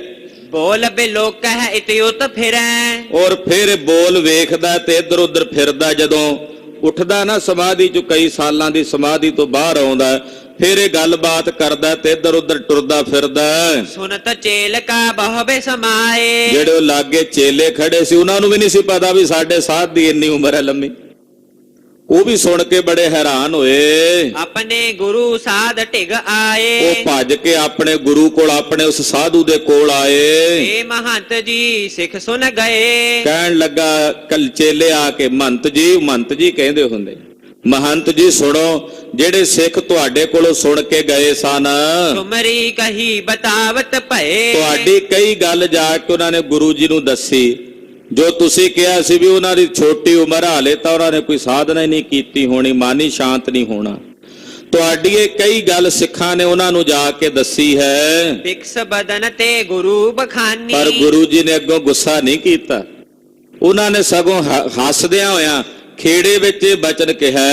आर बला को साध गुमानी ਉਹਨਾਂ ਆਖਿਆ ਕਿ ਸਾਧ ਨੂੰ ਆਪਣੀ ਲੰਮੀ ਉਮਰ ਦਾ ਗੁਮਾਨ ਹੈ, ਲੰਮੀ ਉਮਰ ਦਾ ਹੰਕਾਰ ਹੈ। सिंगन बूजी बैस तुम्हारी ਜਦੋਂ ਸਿੰਘਾਂ ਨੇ ਤੁਹਾਡੀ ਉਮਰ ਬਾਰੇ ਉਹਨਾਂ ਕੋਲੋਂ ਪੁੱਛਿਆ सो सगरी तत्काल उचारी ਤੇ ਗੁਰੂ ਜੀ ਨੇ ਝੱਟ ਤੁਹਾਡੀ ਉਮਰ ਬਾਰੇ ਦੱਸ ਦਿੱਤਾ। 5000 छिबीहा और ਉਹ ਕਹਿੰਦੇ 5120 ਸਾਲ ਉਮਰ ਹੈ। हमने सुनी हूँ 33 ठार ਅਸੀਂ ਕੋਲ ਖਲੋ ਕੇ ਸੁਣ ਕੇ ਆਏ ਆ ਜੋ ਗੁਰੂ ਜੀ ਨੇ ਕਿਹਾ। कहत साध आचर्ज समेती ਸੁਣ ਕੇ ਉਹ ਸਾਧ ਹੈਰਾਨ ਹੋ ਗਿਆ ਵੀ ਇਹ ਤਾਂ ਕੇਵਲ ਮੈਂ ਹੀ ਜਾਣਦਾ ਆਪਣੇ ਬਾਰੇ, ਮੇਰੇ ਚੇਲਿਆਂ ਤੱਕ ਨੂੰ ਨਹੀਂ ਪਤਾ ਇਸ ਗੱਲ ਦਾ। ਇਹ ਜਿਹੜੇ ਆਏ ਨੇ ਇਹ ਤਾਂ ਪੀਰਾਂ ਦੇ ਪੀਰ, ਗੁਰੂਆਂ ਦੇ ਗੁਰੂ ਨੇ, ਮੈਂ ਤਾਂ ਆਪਣੇ ਮਾਣ 'ਚ ਹੀ ਫੁੱਲਿਆ ਬੈਠਾ ਸਾਂ। ਇੱਕਦਮ ਅਚਰਜ ਹੋ ਗਿਆ, ਇੱਕਦਮ ਹੈਰਾਨ ਹੋ ਗਿਆ एतिक बैस मह सोजी एती ਕਿ ਇੰਨੀ ਛੋਟੀ ਉਮਰ ਵਿੱਚ ਇੰਨੀ ਸੋਝੀ ਆ ਇਹਨਾਂ ਨੂੰ, ਛੋਟੀ ਉਮਰ ਵਿੱਚ ਇੰਨਾ ਗਿਆਨ ਹੈ। सकल कला समरथ गुर पूरा ਇਹ ਸਕਲ ਕਲਾ ਸਮਰੱਥ ਨੇ, ਪੂਰਨ ਗੁਰੂ ਹਨ। ਕਰਨ ਉਚਿਤ ਤਿਨ ਦਰਸ਼ਨ ਰੂਰਾ ਉਹਨਾਂ ਦੇ ਦਰਸ਼ਨ ਜਾ ਕੇ ਜ਼ਰੂਰ ਕਰਨੇ ਚਾਹੀਦੇ ਹਨ, ਜ਼ਰੂਰ ਉਹਨਾਂ ਕੋਲ ਜਾ ਕੇ ਉਹਨਾਂ ਦੇ ਦੀਦਾਰ ਕਰਨੇ ਚਾਹੀਦੇ ਨੇ। ਉਠਿਓ ਤੁਰਤ ਲੈ ਹਾਥ ਸਟੋਰੀ ਉਸੇ ਵੇਲੇ ਸੰਤ ਜੀ ਉੱਠੇ, ਹੱਥ 'ਚ ਸੋਟੀ ਜਿਹੜੀ ਫੜੀ, ਸੋਟੀ ਦੇ ਆਸਰੇ ਟੁਰਨ ਲੱਗੇ। ਸਨੇ ਸਨੇ ਗਮਨਿਓ ਪ੍ਰਭ ਓਰੀ, ਸਹਿਜੇ ਸਹਿਜੇ ਚੱਲ ਕੇ ਸਤਿਗੁਰੂ ਜੀ ਦੇ ਚਰਨਾਂ ਵਿੱਚ ਆ ਗਏ। ਆਗੇ ਗੁਰ ਕੋ ਲਗਿਓ ਦੀਵਾਨ, ਅੱਗੇ ਬਾਜਾਂ ਵਾਲੇ ਸੁਆਮੀ ਜੀ ਦਾ ਦੀਵਾਨ ਲੱਗਾ ਹੋਇਆ ਹੈ। ਕਰਤ ਸਿੰਘ ਰਹੋ ਰਾਸ ਬਖਾਨ, ਸ਼ਾਮ ਦਾ ਵੇਲਾ ਸੀ, ਸਿੰਘ ਰਹਿਰਾਸ ਸਾਹਿਬ ਦਾ ਪਾਠ ਕਰਦੇ ਸਨ, ਕਿਉਂਕਿ ਸੰਧਿਆ ਸਮੇਂ ਪਠੈ ਰਹਿਰਾਸਾ, ਗੁਰਸਿੱਖ ਸੰਧਿਆ ਸਮੇਂ ਰਹਿਰਾਸ ਸਾਹਿਬ ਦਾ ਜਾਪ ਕਰਦੇ ਹਨ। ਕਲਗੀਧਰ ਜੀ ਦਾ ਦਰਬਾਰ ਸਜਿਆ ਹੋਇਆ ਤੇ ਇੱਕ ਸਿੰਘ ਲਾਗੇ ਸ੍ਰੀ ਰਹਿਰਾਸ ਸਾਹਿਬ ਜੀ ਦਾ ਪਾਠ ਕਰ ਰਿਹਾ ਹੈ। ਨਿਕਟ ਪਹੁੰਚ ਕਰ ਠਾਡੋ ਰਹਿਓ, ਇਹ ਜਾ ਕੇ ਕੋਲ ਖਲੋਤਾ, ਕਿਉਂਕਿ ਜਾਪ ਪਾਠ ਹੋ ਰਿਹਾ ਸੀ ਬਾਣੀ ਦਾ, ਇਹ ਜਾ ਕੇ ਕੁਝ ਸਮੇਂ ਲਈ ਖਲੋਤਾ ਰਿਹਾ। ਸ੍ਰੀ ਪ੍ਰਭ ਤਿਸ ਬਿਲੋਕ ਕਰ ਕਹਿਓ, ਸਤਿਗੁਰੂ ਜੀ ਨੇ ਇਹਦੇ ਵੱਲ ਵੇਖਿਆ। ਸਾਧੋ ਬੈਠ ਜਾਹੋ ਕਿਉਂ ਖਰਿਓ, ਮਹਾਰਾਜ ਜੀ ਕਹਿੰਦੇ ਆਓ ਸੰਤ ਜੀ ਬੈਠੋ, ਕਿਉਂ ਖੜੇ ਹੋ? ਸਤਿਗੁਰੂ ਜੀ ਕਹਿੰਦੇ ਆਓ ਸੰਤ ਜੀ, ਮਹੰਤ ਜੀ ਬੈਠੋ, ਕਿਉਂ ਖਲੋਤੇ ਹੋ? ਹੁਣ ਤ ਪ੍ਰਣਾਮ ਗੁਰੂ ਕੋ ਕਰਿਓ, ਸੁਣ ਕੇ ਨੇ ਸਤਿਗੁਰਾਂ ਦੇ ਚਰਨਾਂ ਤੇ ਪ੍ਰਣਾਮ ਕੀਤੀ। ਬੈਠ ਗਇਓ ਸਿੰਘਨ ਮਹਿ ਮਿਲ ਕਰ, ਤੇ ਜਿੱਥੇ ਸਿੰਘ ਬੈਠੇ ਸਿੰਘਾਂ ਦੇ ਵਿੱਚ ਹੀ ਇਹ ਸੰਤ ਜੀ ਬੈਠ ਗਏ। ਸੁਨਤ ਰਹਿਓ ਰਹਿਰਾਸ ਪ੍ਰੇਮ ਧਰ, ਔਰ ਰਹਿਰਾਸ ਸਾਹਿਬ ਦਾ ਪਾਠ ਹੋ ਰਿਹਾ ਤੇ ਬੜੇ ਪ੍ਰੇਮ ਨਾਲੇ ਬਹਿ ਕੇ ਸੁਣਨ ਲੱਗ ਪਿਆ। ਸਿੰਘ ਨੇੜੇ ਪਾਠ ਕਰ ਰਿਹਾ ਸੀ ਰਹਿਰਾਸ ਸਾਹਿਬ ਦਾ, ਹਰ ਕੀਰਤ ਹਮਰੀ ਰਹਿਰਾਸ। ਬੜੇ ਪਿਆਰ ਨਾਲ ਸਿੰਘ ਗੁਰਬਾਣੀ ਪੜ੍ਹ ਰਿਹਾ, ਸੋਦਰ ਗਾ ਰਿਹਾ, ਪੜ੍ਹ ਰਿਹਾ। ਔਰ ਇਹ ਮਹੰਤ ਜੀ ਜਿਹੜੇ ਆਏ ਨੇ ਸੰਤ ਜੀ, ਗੁਰੂ ਸਾਹਿਬ ਦੀ ਬਾਣੀ ਸੁਣਦੇ ਆ, ਸੁਣ ਸੁਣ ਕੇ ਸੀਨੇ 'ਚ ਉਤਰੀ ਜਾਂਦੀ ਹੈ। ਮੇਰੇ ਬਾਧੋ ਜੀ ਸਤ ਸੰਗਤ ਮਿਲੇ ਸੋ ਤਰਿਆ। ਸੁਣਦਿਆਂ ਸੁਣਦਿਆਂ ਹਮਰੀ ਕਰੋ ਹਾਥ ਧੈ ਰੱਛਾ, ਪੂਰਨ ਹੋਏ ਚਿੱਤ ਕੀ ਇੱਛਾ। ਇੱਕ ਇੱਕ ਪੰਕਤੀ ਸੰਤ ਜੀ ਦੇ ਹਿਰਦੇ 'ਚ, ਸਾਧਨਾ ਤਾਂ ਬੜੀ ਸੀ ਨਾ, ਹਿਰਦਾ ਤਾਂ ਬੜਾ ਸ਼ੁੱਧ ਸੀ ਸੰਤ ਜੀ ਦਾ, ਪਰ ਗੁਰੂ ਬਿਨਾਂ ਗਿਆਨ ਨਹੀਂ ਹੋ ਸਕਦਾ। ਸਾਧਨਾ ਜਿੰਨੀ ਮਰਜ਼ੀ ਹੋਵੇ, ਗੁਰੂ ਬਿਨਾਂ ਮਾਰਗ ਦਰਸ਼ਨ ਨਹੀਂ ਹੋ ਸਕਦਾ। ਤਦੇ ਗੁਰਦੇਵ ਨੇ ਬੜੇ ਸਪਸ਼ਟ ਲਫ਼ਜ਼ਾਂ 'ਚ ਕਿਹਾ, ਜੇ 100 ਚੰਦਾ ਉਗਵੈ ਸੂਰਜ ਚੜ੍ਹੈ ਹਜ਼ਾਰ। ਇੱਥੇ ਚਾਨਣ ਹੁੰਦੇ ਆ, ਗੁਰ ਬਿਨ ਘੋਰ ਅੰਧਾਰ। ਗੁਰੂ ਬਿਨਾਂ ਗੱਲ ਨਹੀਂ ਸੀ ਬਣਨੀ। ਪਿੱਛੇ ਵੀ ਕਥਾ ਆਈ ਪੰਜਵੇਂ ਸੰਤੋਖ ਦਾਸ ਰਿਸ਼ੀ ਸੰਤੋਖਸਰ ਸਰੋਵਰ ਦੀ ਖੁਦਾਈ ਵਿੱਚੋਂ, ਉਹ ਵੀ ਸੈਂਕੜੇ ਸਾਲਾਂ ਤੋਂ ਬੈਠਾ ਸੀ। ਗੁਰੂ ਅਰਜਨ ਸਾਹਿਬ ਦੀ ਕਿਰਪਾ ਨਾਲ ਉਹਦੇ ਅੰਦਰ ਦੇ ਪਰਦੇ ਪਾਟੇ ਸਨ, ਤਾਂ ਗਿਆਨ ਹੋਇਆ ਸੀ। ਇਹ ਸੰਤ ਜੀ ਸੁਣ ਰਹੇ ਨੇ ਰਹਿਰਾਸ ਸਾਹਿਬ ਦੀ ਬਾਣੀ, ਗੁਰੂ ਨਾਨਕ ਸਾਹਿਬ ਦੀ ਬਾਣੀ, ਗੁਰੂ ਅਰਜਨ ਦੇਵ ਸਾਹਿਬ ਦੀ ਬਾਣੀ, ਗੁਰੂ ਰਾਮਦਾਸ ਸਾਹਿਬ ਜੀ ਦੇ ਪਾਵਨ ਅੰਮ੍ਰਿਤ ਬਚਨ, ਔਰ ਧੰਨ ਗੁਰੂ ਕਲਗੀਆਂ ਵਾਲੇ ਪਾਤਸ਼ਾਹ ਜੀ ਦੀ ਅੰਮ੍ਰਿਤ ਬਾਣੀ ਸੁਣਦਾ। ਸਗਲ ਦੁਆਰ ਕੋ ਛਾੜ ਕੇ ਗਇਓ ਤੁਹਾਰੋ ਦੁਆਰ, ਬਾਹੇ ਗਏ ਕੀ ਲਾਜ ਅਸ ਗੋਬਿੰਦ ਦਾਸ ਤੁਹਾ। ਅੱਜ ਇਹ ਪੰਕਤੀਆਂ ਦਾ ਇਹਨੂੰ ਮਾਇਨਾ ਸਮਝ ਆ ਰਿਹਾ ਹੈ, ਇਹ ਤਾਂ ਮੇਰੇ ਤੇ ਹੀ ਲਾਗੂ ਹੋ ਰਹੀਆਂ ਨੇ। ਵਾਕਈ ਅੱਜ ਸਾਰੇ ਦੁਆਰ ਛੱਡ ਕੇ ਮੈਂ ਕਲਗੀਧਰ ਦੇ ਦੁਆਰ ਤੇ ਆਣ ਪਿਆ। ਰਹਿਰਾਸ ਸਾਹਿਬ ਜੀ ਦੀ ਬਾਣੀ ਇਸ ਸੰਤ ਜੀ ਨੇ ਸੁਣੀ। ਜਬ ਅਰਦਾਸ ਭੋਗ ਪਰ ਗਇਓ, ਜਦੋਂ ਅਰਦਾਸ ਹੋਈ, ਭੋਗ ਪੈ ਗਿਆ, ਸੋਦਰ ਦੇ ਸੰਧਿਆ ਦੇ ਦੀਵਾਨਾਂ ਦੀ ਸਮਾਪਤੀ ਹੋਈ। ਹਾਥ ਜੋੜ ਕਰ ਉਚਰਤ ਭਇਓ, ਸਾਧੂ ਜੀ ਨੇ ਹੱਥ ਜੋੜੇ ਤੇ ਹੱਥ ਜੋੜ ਕੇ ਬੋਲੇ, ਚਰਨ ਕਮਲ ਸੋ ਮੋਹਿ ਲਗਾਵਹੁ। ਮਹਾਰਾਜ ਮੈਨੂੰ ਆਪਣੇ ਚਰਨ ਕਮਲਾਂ ਨਾਲ ਜੋੜ ਲਓ, ਕਲਗੀਧਰ ਜੀ ਆਪਣੇ ਚਰਨੀ ਲਾ ਲਓ। ਸਿੱਖ ਕਰਹੁ ਨਿਜ ਰੂਪ ਬੁਝਾਵਹੁ, ਮਹਾਰਾਜ ਮੈਨੂੰ ਆਪਣਾ ਸਿੱਖ ਬਣਾ ਲਓ, ਮੈਨੂੰ ਮੇਰੇ ਰੂਪ ਦਾ ਜਾਣ, ਮੇਰਾ ਰੂਪ ਕੀ ਹੈ ਮੈਨੂੰ ਬੁਝਾ ਦਿਓ। 5000 ਸਾਲ ਹੋ ਗਏ ਨੇ ਮੈਂ ਜਾਣਨ ਦਾ ਯਤਨ ਪਿਆ ਕਰਦਾ, ਨਹੀਂ ਪਿਆ ਪਤਾ ਲੱਗਦਾ ਮੈਂ ਕੀ ਹਾਂ। ਹੇ ਕਲਗੀਧਰ ਕਿਰਪਾ ਕਰੋ, ਮੈਨੂੰ ਮੇਰਾ ਰੂਪ ਬੁਝਾ ਦਿਓ, ਮੇਰਾ ਸਰੂਪ ਕੀ ਹੈ ਇਹ ਜਣਾ ਦਿਓ। ਤੁਮਰੇ ਦਰਸ਼ਨ ਪਰ ਬਲਿਹਾਰੀ, ਮੈਂ ਤੁਹਾਡੇ ਦਰਸ਼ਨਾਂ ਤੋਂ ਬਲਿਹਾਰ ਜਾਵਾਂ ਸਤਿਗੁਰੂ, ਤੁਹਾਡੇ ਦਿਦਾਰਿਆਂ ਤੋਂ ਵਾਰੇ ਜਾਵਾਂ, ਕੁਰਬਾਨ ਜਾਵਾਂ। ਸਕਲ ਕਲਾ ਸਮਰੱਥ ਗੁਣ ਭਾਰੀ, ਇਹ ਸਕਲ ਕਲਾ ਸਮਰੱਥ ਗੁਣਾਂ ਦੇ ਭਾਰੀ ਸਤਿਗੁਰੂ ਜੀ। ਇਕ ਸਬਦਨ ਤੇ ਸ਼੍ਰੀ ਪ੍ਰਭ ਕਹੈ, ਜਦੋਂ ਸੰਤ ਜੀ ਨੇ ਬੇਨਤੀ ਕੀਤੀ, ਸਾਧ ਨੇ ਸੁਣ ਕੇ ਕਲਗੀਧਰ ਜੀ ਮੁਸਕਰਾਉਂਦਿਆਂ ਹੋਇਆ ਬੋਲੇ, ਤੂੰ ਤੋਂ ਆਗੇ ਹੀ ਸਿੱਖ ਹੈ। ਮਹਾਰਾਜ ਜੀ ਕਹਿੰਦੇ, ਸੰਤ ਜੀ ਤੁਸੀਂ ਤਾਂ ਪਹਿਲਾਂ ਹੀ ਸਿੱਖ ਹੋ, ਸਿੱਖਣ ਦਾ ਯਤਨ ਕਰ ਰਹੇ ਹੋ। 5000 ਸਾਲ ਹੋ ਗਏ ਨੇ ਸਿੱਖ ਹੀ ਰਹੇ ਹੋ, ਤੁਸੀਂ ਤਾਂ ਪਹਿਲਾਂ ਹੀ ਸਿੱਖ ਹੋ। ਕੇਵਲ ਕੇ ਸਾਧਨ ਬਹੁ ਸਾਧੇ, ਮੁਕਤੀ ਦੇ ਲਈ ਤੁਸੀਂ ਬੜੇ ਸਾਧਨ ਸਾਧੇ ਹਨ। ਅਨਿਕ ਸਮਾਦ ਅਗਾਧ ਅਰਾਧੇ, ਔਰ ਅਨਕ ਸਮਾਧੀ ਦੀ ਅਗਾਧ ਦੀ ਆਰਾਧਨਾ ਕੀਤੀ ਹੈ ਤੁਸਾਂ ਨੇ। ਕਰੋ ਅਕਾਲ ਪੁਰਖ ਕੋ ਬੰਦਨ, ਅਕਾਲ ਪੁਰਖ ਨੂੰ ਬੰਦਨਾ ਕਰੋ ਸੰਤ ਜੀ, ਤੁਹਾਡੇ ਸਨਮੁਖ ਹਨ, ਸਾਖਸ਼ਾਤਕਾਰ ਹਨ। ਅਕਾਲ ਪੁਰਖ ਜੀ ਨੂੰ ਬੰਦਨਾ ਕਰੋ। ਬੰਧਨ ਹੋਵੇ ਬੰਧਨ ਕੰਦਨ, ਬੰਧਨ ਹੋਵੇ ਬੰਧਨ ਕੰਦਨ, ਜਦੋਂ ਬੰਦਨਾ ਕਰੋਗੇ ਅਕਾਲ ਪੁਰਖ ਜੀ ਨੂੰ, ਤੁਹਾਡੇ ਬੰਧਨ ਕੱਟੇ ਜਾਣਗੇ ਸੰਤ ਜੀ। ਅਕਾਲ ਪੁਰਖ ਨੂੰ ਬੰਦਨਾ ਕਰਕੇ ਬੰਧਨ ਕੱਟੇ ਜਾਣਗੇ, ਬੰਧਨਾਂ ਦੀ ਨਿਰਵਿਰਤੀ ਹੋਵੇਗੀ। ਆਪ ਜੀ ਬਚਨ ਸੁਣਦੇ ਹੋ ਗੁਰੂ ਕੀ ਬਾਣੀ ਦੇ, ਬੰਦਨਾ ਹਰ ਬੰਦਨਾ। ਮਹਾਂਪੁਰਸ਼ਾਂ ਨੇ ਇਹਦੇ ਅਰਥ ਏਦਾਂ ਵੀ ਕੀਤੇ ਐ। ਵੈਸੇ ਤਾਂ ਮੁੱਖ ਅਰਥ ਇਹੀ ਹੈ ਕਿ ਹਰੀ ਜੀ ਤੁਹਾਨੂੰ ਮੇਰੀ ਵੰਦਨਾ ਹੈ, ਵੰਦਨਾ ਹੈ। ਪਰ ਗੌਣ ਅਰਥ ਜਿਹੜੇ ਹੁੰਦੇ ਨੇ ਉਹ ਕਈ ਤਰ੍ਹਾਂ ਦੇ ਹੁੰਦੇ। ਮੁੱਖ ਅਰਥ ਉਹ ਇਹੀ ਹੈ, ਵੰਦਨਾ ਹੈ ਹਰੀ ਜੀ ਆਪ ਜੀ ਨੂੰ, ਸਾਡੀ ਵੰਦਨਾ। ਪਰ ਮਹਾਂਪੁਰਸ਼ ਗੌਣ ਅਰਥ ਏਦਾਂ ਕਰਦੇ ਨੇ, ਵੰਦਨਾ ਹਰ ਵੰਦਨਾ। ਜਦੋਂ ਸਤਿਗੁਰਾਂ ਨੂੰ ਵੰਦਨਾ ਕਰੀਏ ਤੇ ਹਰੀ ਜੀ ਸਾਡੇ ਬੰਧਨ ਹਰ ਲੈਂਦੇ ਹਨ, ਬੰਧਨ ਕੱਟ ਦਿੰਦੇ ਹਨ। ਬੰਧਨ ਕਰਦੇ ਆ ਸਤਿਗੁਰਾਂ ਨੂੰ ਵੰਦਨਾ ਕੀਤਿਆਂ, ਹਰੀ ਨੂੰ ਵੰਦਨਾ ਕੀਤਿਆਂ ਬੰਧਨ ਕੱਟੇ ਜਾਂਦੇ ਹਨ। ਤੋ ਕਲਗੀਧਰ ਜੀ ਕਹਿੰਦੇ ਅਕਾਲ ਪੁਰਖ ਜੀ ਨੂੰ ਵੰਦਨਾ ਕਰੋ, ਜਿਸ ਨੂੰ ਵੰਦਨਾ ਕਰਕੇ ਤੁਹਾਡੇ ਬੰਧ ਨਿਕੰਦ ਹੋਣਗੇ। ਇਮ ਕਹਿ ਕਿਰਪਾ ਦ੍ਰਿਸ਼ਟ ਪ੍ਰਭ ਹੇਰੀ, ਏਦਾਂ ਕਹਿ ਕੇ ਸਤਿਗੁਰਾਂ ਕਿਰਪਾ ਭਰੀ ਸਵੱਲੀ ਨਿਗਾਹ ਨਾਲ ਸੰਤ ਜੀ ਵੱਲ ਵੇਖਿਆ।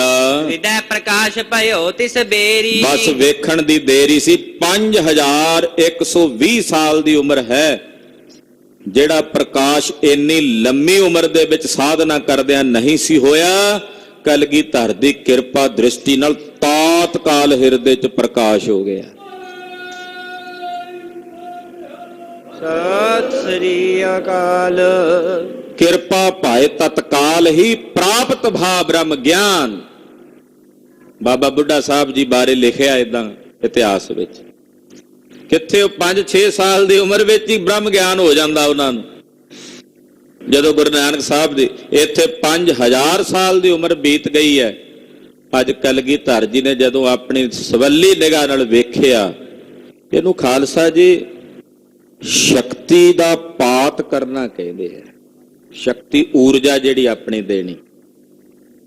ਆਮ ਕਰਕੇ ਅੱਜ ਕੱਲ ਇਹ ਇੱਕ ਪ੍ਰਕਾਰ ਦੀ ਪੈਥੀ ਵੀ ਮੰਨੀ ਜਾਂਦੀ, ਰੇਖੀ ਕਰਨਾ ਕਹਿੰਦੇ ਆ ਨਾ।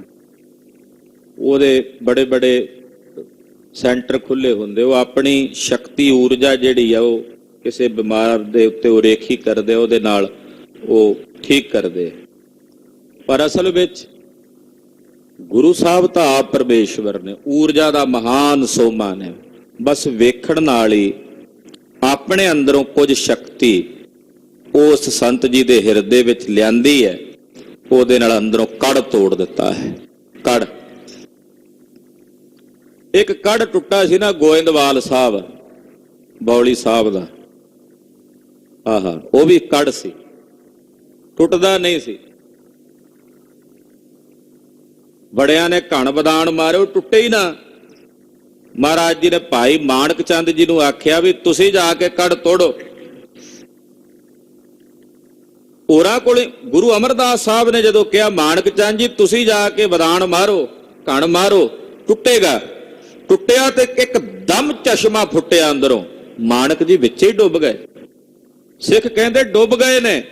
ਮਹਾਰਾਜ ਜੀ ਕਹਿੰਦੇ ਮਾਣਕ ਕਦੇ ਨਹੀਂ ਡੁੱਬਿਆ ਕਰਦੇ, ਮਾਣਕ ਨਹੀਂ ਡੁੱਬਿਆ ਕਰਦੇ।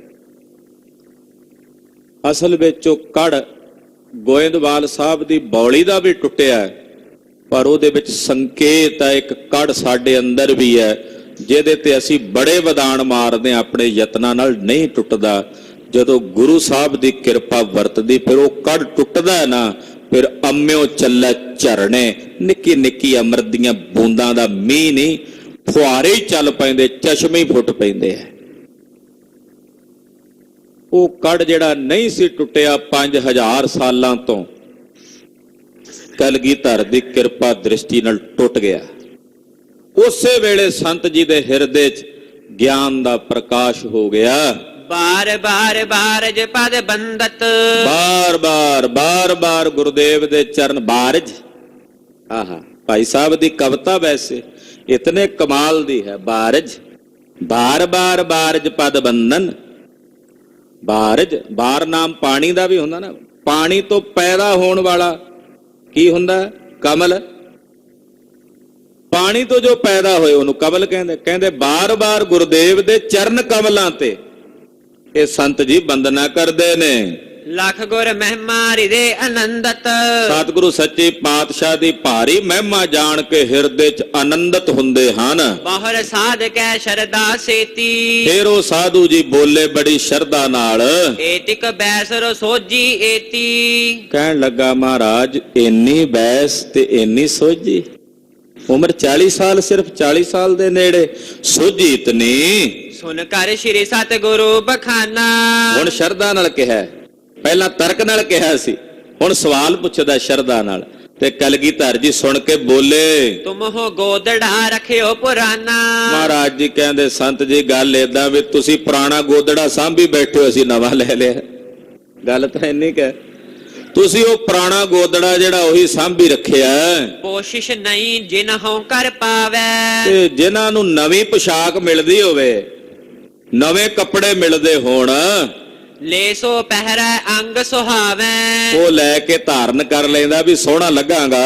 ਬੰਧਨ ਕਰਤ ਸਾਧ ਥਿਰ ਭਇਓ, ਤੇ ਫਿਰ ਉਹਨੂੰ ਕੀ ਲੋੜ ਆ ਪੁਰਾਣੇ ਦੀ ਪਾਣ ਦੀ?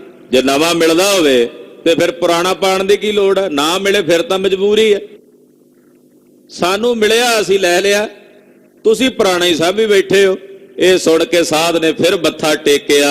ਤਬ ਸਿੰਘਨ ਗਨ ਬੂਝਨ ਗਇਓ, ਫਿਰ ਉਹ ਸਿੰਘ ਪੁੱਛਣ ਲੱਗੇ, ਇਸ ਸਾਧੂ ਨੂੰ ਪੁੱਛਣ ਲੱਗੇ, ਤੁਮ ਮੇਰੀ ਬੈ ਮਹਿ ਸਮੇ ਕਨੇਰੇ। ਕਹਿਣ ਲੱਗੇ ਸੰਤ ਜੀ ਤੁਸੀਂ ਤਾਂ ਆਪਣੀ ਇੰਨੀ ਲੰਮੀ ਉਮਰ 'ਚ ਬੜੇ ਸਮੇਂ ਵੇਖੇ ਹੋਣਗੇ, ਇਹ ਦੁਨੀਆ ਦੇ ਕਈ ਰੰਗ ਵੇਖੇ ਹੋਣਗੇ। ਕਹੋ ਪ੍ਰਸੰਗ ਜਥਾ ਕੇ ਹੇਰੇ, ਜੋ ਤੁਸੀਂ ਵੇਖਿਆ ਕੁਝ ਸਾਨੂੰ ਵੀ ਦੱਸੋ। ਇੱਕ ਬ੍ਰਿਤਾਂਤ ਤਬ ਸਾਧ ਸੁਨਾਇਓ, ਸਾਧ ਨੇ ਆਖਿਆ ਦੱਸਾਂ ਕਿੰਨੇ ਕਿ ਕੀ ਦੱਸ ਦਿਨਾ ਤੁਹਾਨੂੰ। ਸੁਨੋ ਸਮਾ ਜੈਸੇ ਦਰਸਾਇਓ, ਸੁਣੋ ਮੈਂ ਇੱਕ ਸਮਾਂ ਐਸਾ ਵੀ ਵੇਖਿਆ, ਬਾਸੁਰ ਏਕ ਸਮਾਧ ਉਗਾਰੀ। ਇੱਕ ਵਾਰ ਮੇਰੀ ਸਮਾਧੀ ਖੁੱਲੀ, ਕਈ ਸਾਲਾਂ ਬਾਅਦ ਮੇਰੀ ਸਮਾਧੀ ਖੁੱਲੀ। ਨਹੀਂ ਬਿਲੋਕਤ ਭਾ ਨਰ ਨਾਰੀ, ਨਾਲੇ ਦੁਆਲੇ ਨਿਗਾਹ ਮਾਰੀ ਤੇ ਕੋਈ ਬੰਦਾ ਹੀ ਨਾ ਦਿਸੇ, ਕੋਈ ਵੀ ਇਨਸਾਨ ਨਜ਼ਰ ਨਾ ਆਵੇ।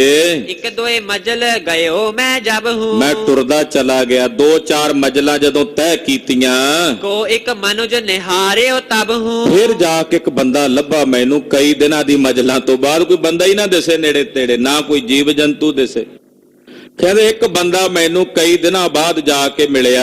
300 ਬੂਝਨ ਕੀਨ ਬ੍ਰਿਤਾਂਤ, ਫਿਰ ਮੈਂ ਉਹਨੂੰ ਪੁੱਛਿਆ, ਕਹਾ ਭਇਓ ਨਰ ਨਹੀਂ ਦੇਖੰਤ। ਮੈਂ ਉਹਨੂੰ ਪੁੱਛਿਆ ਵੀ ਬੰਦੇ ਕਿੱਥੇ ਗਏ, ਦੁਨੀਆ 'ਚ ਕੋਈ ਦਿਸਦਾ ਹੀ ਨਹੀਂ। ਉਹਨੂੰ ਜਦੋਂ ਮੈਂ ਇਹ ਪੁੱਛਿਆ, ਬਹਾਦੁਰ ਪਿੱਛ ਗਏ ਮਰ ਘਨੇ। ਉਹਨੇ ਆਖਿਆ ਜੀ ਸੰਤ ਜੀ ਕਾਲ ਪੈ ਗਿਆ ਸੀ, ਕਾਲ ਨਾਲ ਸਾਰੇ ਮਰ ਗਏ ਨੇ, ਕਾਲ ਨਾਲ ਬਹੁਤ ਜੀਵ ਮਰ ਗਏ ਨੇ। ਕੋ ਰਹੇ ਕਿਸੂ ਥਲ ਬਨੇ, ਕੋਈ ਰਹਿ ਗਿਆ ਜਿਉਂਦਾ ਮੇਰੇ ਵਾਂਗੂ ਟਾਵਾ ਟਾਵਾ। ਦੁਆਦਸ਼ ਸੰਮਤ ਪਰਿਓ ਬਿਸਾਲ, 12 ਸਾਲ ਇਹ ਕਾਲ ਪਿਆ, 12 ਸਾਲ ਲਗਾਤਾਰ। ਅਬ ਬਰਖਾ ਤੇ ਭਇਓ ਸੁਕਾਲ, 12 ਸਾਲ ਬਾਅਦ ਹੁਣ ਮੀਂਹ ਪਿਆ ਤੇ ਮਾੜੀ ਮੋਟੀ ਇਹ ਬੂੰਦਾਬਾਂਦੀ ਹੋਣ ਨਾਲ ਬਨਸਪਤੀ ਉੱਗੀ ਐ। ਸਨੇ ਸਨੇ ਨਰ ਪੁਨ ਜਗ ਭਏ, ਹੁਣ 2-4 ਜਦੋਂ ਇਹ ਮੀਂਹ ਪਿਆ ਕੁਝ ਸਮੇਂ ਦੇ ਵਿੱਚ ਹੁਣ ਬੰਦੇ ਫਿਰ ਪੈਦਾ ਹੋਣ ਲੱਗੇ ਨੇ, ਵਸੋਂ ਹੋਣ ਲੱਗੀ ਹੈ। ਐਸੇ ਸਮੇਂ ਬੀਤ ਬਹੁ ਗਏ। ਇਹ ਸੰਤ ਕਹਿੰਦਾ ਇਦਾਂ ਦਾ ਤੇ ਇੱਕ ਵਾਰੀ ਕਹਿੰਦਾ ਮੈਂ ਕਈ ਤਰ੍ਹਾਂ ਦੇ ਕਈ ਵੇਰੀ ਇਦਾਂ ਦੇ ਸਮੇਂ ਵੇਖੇ ਨੇ। ਕਈ ਬਾਰ ਲੜ ਲੜ ਬਹੁ ਮਰੇ। ਕਈ ਵਾਰ ਲੜ ਲੜ ਕੇ ਮਰ ਗਏ, ਬਹੁਤ ਸਾਰੇ ਲੋਕ ਜੰਗ ਯੁੱਧ ਹੋਏ, ਜੰਗਾਂ ਯੁੱਧਾਂ ਦੇ ਵਿੱਚ ਹੀ ਸਾਰੇ ਮਰ ਮੁੱਕ ਗਏ, ਫਿਰ ਪੈਦਾ ਹੋਏ। ਕਈ ਬਾਰ ਉਜਰੇ ਬਸ ਪਰੇ। ਕਈ ਵਾਰ ਉਜੜੇ, ਕਈ ਵਾਰ ਬਣੇ, ਕਿਉਂਕਿ ਕਈ ਵਾਰ ਇਹ ਪਸਾਰਾ ਪਸਰਿਆ ਤੇ ਕਈ ਵਾਰ ਹੀ ਉਜੜਿਆ। ਕਬ ਕੈਸੇ ਸਮੇਂ। ਕਦੇ ਕੈਸਾ ਸਮਾਂ, ਕਦੇ ਕੈਸਾ ਸਮਾਂ। ਜਬ ਮੈਂ ਕਰੇ ਬਿਲੋਕਨ ਹਮੇ। ਇਸ ਜਗਤ ਵਿੱਚ ਅਸੀਂ ਵੇਖੇ ਹਨ। ਸੁਨ ਗੁਰ ਖੁਸ਼ੀ ਸਾਧ ਪਰ ਕਰੀ। ਸੁਣ ਕੇ ਸਤਿਗੁਰੂ ਜਿਸ ਸੰਤ ਤੇ ਸਾਧੂ ਤੇ ਖੁਸ਼ੀ ਕੀਤੀ। ਕਰਬਾਦਿਕ ਦੁਬਿਧਾ ਉਰ ਹਰੀ। ਇਹਦੇ ਹੰਕਾਰ ਤੇ ਦੁਬਿਧਾ ਦਾ ਨਿਵਾਰਨ ਕੀਤਾ। ਮਸਤਕ ਟੇਕ ਆਸ਼ਰਮ ਮਹਿ ਗਇਓ। ਗੁਰਦੇਵ ਦੇ ਚਰਨਾਂ ਤੇ ਮੱਥਾ ਟੇਕ ਕੇ ਵਾਪਸ ਆਪਣੇ ਆਸ਼ਰਮ 'ਚ ਚਲਾ ਗਿਆ। ਖਾਨ ਪਾਨ ਸਤਿਗੁਰ ਤਬ ਕਇਓ। ਰਾਤ ਦਾ ਸਮਾਂ ਸੀ, ਗੁਰਦੇਵ ਨੇ ਭੋਜਨ ਗ੍ਰਹਿਣ ਕੀਤਾ। ਸੁਪਤ ਜਥਾ ਸੁਖ ਨਿਸਾ ਬਿਤਾਈ। ਆਪਣੇ ਸੁਖਾਸਣਾ ਤੇ ਬਿਰਾਜ ਕੇ ਗੁਰਦੇਵ ਨੇ ਸੁਖ ਲਿਆ। ਸੋਚ ਇਸ਼ਨਾਨ ਪ੍ਰਾਤ ਹੋਇਆ। ਅੰਮ੍ਰਿਤ ਵੇਲਾ ਹੋਇਆ, ਉੱਠ ਕੇ ਸੋਚ ਇਸ਼ਨਾਨ ਕੀਤਾ ਹੈ। ਗਰੀਬ ਨਵਾਜ ਪਾਤਸ਼ਾਹ ਜੀ ਨੇ ਅਗਲੇ ਦਿਨ ਜਿਸ ਪ੍ਰਕਾਰ ਨਾਲ ਚੋਜ ਕੀਤੇ ਹਨ, ਉਹ ਕਥਾ ਆਪ ਜੀ ਅਗਲਿਆਂ ਪ੍ਰਸੰਗਾਂ 'ਚ ਸਰਵਣ ਕਰੋਗੇ। ਸਤਿਗੁਰੂ ਜੀ ਦਾ ਪਾਵਨ ਪਵਿੱਤਰ ਇਤਿਹਾਸ ਕਥਨ ਕਰਦਿਆਂ ਹੋਈਆਂ ਭੁੱਲਾਂ ਚੁੱਕਾਂ ਦੀ ਖਿਮਾ ਸਾਧ ਸੰਗਤ ਜੀ ਬੇਨਤੀ ਹੈ। ਸਤਿਗੁਰੂ ਨੌਵੇਂ ਪਾਤਸ਼ਾਹ ਜੀ ਮਹਾਰਾਜ ਜਗਤ ਗੁਰੂ ਧੰਨ ਸ੍ਰੀ ਗੁਰੂ ਤੇਗ ਬਹਾਦਰ ਸਾਹਿਬ ਜੀ ਮਹਾਰਾਜ ਜੀ ਦੇ ਪਾਵਨ ਪਵਿੱਤਰ 400 ਸਾਲਾ ਪ੍ਰਕਾਸ਼ ਗੁਰਪੁਰਬ ਨੂੰ ਸਮਰਪਿਤ, ਸ਼ਤਾਬਦੀ ਨੂੰ ਸਮਰਪਿਤ ਗੁਰਦੁਆਰਾ ਸ੍ਰੀ ਦੂਖ ਨਿਵਾਰਨ ਸਾਹਿਬ ਵਿਖੇ ਗੁਰਦੁਆਰਾ ਸਾਹਿਬ ਦੇ ਪ੍ਰਬੰਧ ਵੱਲੋਂ ਮਹਾਰਾਜ ਜੀ ਦੇ ਸਮਾਗਮਾਂ ਦੀਆਂ ਲੜੀਆਂ ਚੱਲ ਰਹੀਆਂ ਹਨ। ਪਿਛਲੀਆਂ ਲੜੀਆਂ ਦੇ ਤਹਿਤ ਆਪ ਜੀ ਨੇ ਪਾਠ ਬੋਧ ਸਮਾਗਮਾਂ 'ਚ ਹਾਜ਼ਰੀਆਂ ਭਰੀਆਂ ਨੇ, ਨਗਰ ਕੀਰਤਨ ਵਿੱਚ ਹਾਜ਼ਰੀਆਂ ਭਰੀਆਂ ਨੇ। ਇਸੇ ਤਰ੍ਹਾਂ ਕੱਲ 10 ਤਰੀਕ ਨੂੰ ਸਵੇਰੇ 8 ਵਜੇ ਤੋਂ ਦੁਪਹਿਰੇ 1 ਵਜੇ ਤੱਕ ਖੂਨਦਾਨ ਕੈਂਪ ਲੱਗ ਰਿਹਾ ਹੈ। ਖੂਨਦਾਨ ਮਹਾਦਾਨ ਹੈ, ਪ੍ਰਾਣਾਂ ਦਾ ਦਾਨ ਹੈ। ਸੰਗਤ ਦੇ ਚਰਨਾਂ ਵਿੱਚ ਬੇਨਤੀ ਹੈ 7 ਵਜੇ ਤੋਂ 1 ਵਜੇ ਤੱਕ ਦਾ ਸਮਾਂ ਹੈ। ਔਰ PGI ਤੋਂ ਰਜਿੰਦਰਾ ਹਸਪਤਾਲ ਤੋਂ ਟੀਮਾਂ ਆਉਣਗੀਆਂ। 7 ਵਜੇ ਤੋਂ 1 ਵਜੇ ਤੱਕ ਦੇ ਇਸ ਸਮੇਂ ਦੇ ਦੌਰਾਨ ਜਿਹੜੇ ਮਾਈ ਭਾਈ, ਕੱਲੇ ਵੀਰ ਹੀ ਨਹੀਂ, ਭੈਣਾਂ ਵੀ ਜਿਹੜੇ ਸਰੀਰ ਕਰਕੇ ਤੰਦਰੁਸਤ ਨੇ, ਗੁਰੂ ਸਾਹਿਬ ਨੇ ਤੰਦਰੁਸਤੀ ਪ੍ਰਦਾਨ ਕੀਤੀ ਹੈ, ਉਹ ਖੂਨਦਾਨ ਕਰਕੇ, ਇਹ ਮਹਾਦਾਨ ਕਰਕੇ ਜੀ ਦਇਆ ਪ੍ਰਵਾਨ ਦੀ ਜਿਹੜੀ ਖੇਡ ਹੈ ਉਸ ਨੂੰ ਮਾਣਨ ਤੇ ਨੌਵੇਂ ਪਾਤਸ਼ਾਹ ਜੀ ਮਹਾਰਾਜ ਜੀ ਦੀ ਕਿਰਪਾ ਦੇ ਪਾਤਰ ਬਣੋ। ਦੂਸਰੀ ਬੇਨਤੀ ਹੈ ਕਿ 13 ਤਰੀਕ ਨੂੰ ਰਾਤਰੀ ਸਮੇਂ ਗੁਰਦੁਆਰਾ ਸ੍ਰੀ ਮੋਤੀ ਬਾਗ ਸਾਹਿਬ ਵਿਖੇ ਜੋ ਨਾਨਕਸ਼ਾਹੀ ਨਵਾਂ ਸਾਲ ਖਾਲਸੇ ਦਾ ਆਰੰਭ ਹੋਣਾ 14 ਮਾਰਚ ਨੂੰ ਚੇਤ ਦੀ ਸੰਕਰਾਂਤ ਨੂੰ, ਰਾਤ ਨੂੰ ਦੀਵਾਨ ਸਜਣੇ ਨੇ। 12 ਵਜੇ ਅਰਦਾਸ ਬੇਨਤੀ ਹੋਵੇਗੀ। ਦਰਬਾਰ ਸਾਹਿਬ ਦੇ ਹਜ਼ੂਰੀ ਰਾਗੀ ਸਿੰਘ ਹਾਜ਼ਰੀਆਂ ਭਰਨਗੇ। ਉੱਥੇ ਵੀ ਆਪ ਜੀ ਨੇ ਸਮਾਗਮਾਂ 'ਚ ਹਾਜ਼ਰੀਆਂ ਭਰ ਕੇ ਜਗਤ ਗੁਰੂ ਸ੍ਰੀ ਗੁਰੂ ਤੇਗ ਬਹਾਦਰ ਸਾਹਿਬ ਜੀ ਮਹਾਰਾਜ ਜੀ ਦੀਆਂ ਖੁਸ਼ੀਆਂ ਪ੍ਰਾਪਤ ਕਰਨੀਆਂ ਜੀ। ਤੇਗ ਬਹਾਦਰ ਸਿਮਰਿਆ, ਤੇਗ ਬਹਾਦਰ ਸਿਮਰਿਆ, ਤੇਗ ਬਹਾਦਰ ਸਿਮਰਿਆ, ਤੇਗ ਬਹਾਦਰ ਸਿਮਰਿਆ। ਘਰ ਨੌ ਨਿਦ ਆਵੈ ਧਾਏ, ਘਰ ਨੌ ਨਿਦ ਆਵੈ ਧਾਏ, ਘਰ ਨੌ ਨਿਦ ਆਵੈ ਧਾਏ, ਘਰ ਨੌ ਨਿਦ ਆਵੈ ਧਾਏ। ਸਭ ਥਾਈ ਹੋਏ ਸਹਾਏ, ਸਭ ਥਾਈ ਹੋਏ ਸਹਾਏ, ਸਭ ਥਾਈ ਹੋਏ ਸਹਾਏ, ਸਭ ਥਾਈ ਹੋਏ ਸਹਾਏ। ਵਾਹਿਗੁਰੂ ਵਾਹਿਗੁਰੂ, ਵਾਹਿਗੁਰੂ ਵਾਹਿਗੁਰੂ, ਵਾਹਿਗੁਰੂ ਵਾਹਿਗੁਰੂ, ਵਾਹਿਗੁਰੂ ਵਾਹਿਗੁਰੂ, ਵਾਹਿਗੁਰੂ ਵਾਹਿਗੁਰੂ, ਵਾਹਿਗੁਰੂ ਵਾਹਿਗੁਰੂ, ਵਾਹਿਗੁਰੂ ਵਾਹਿਗੁਰੂ, ਵਾਹਿਗੁਰੂ ਵਾਹਿਗੁਰੂ,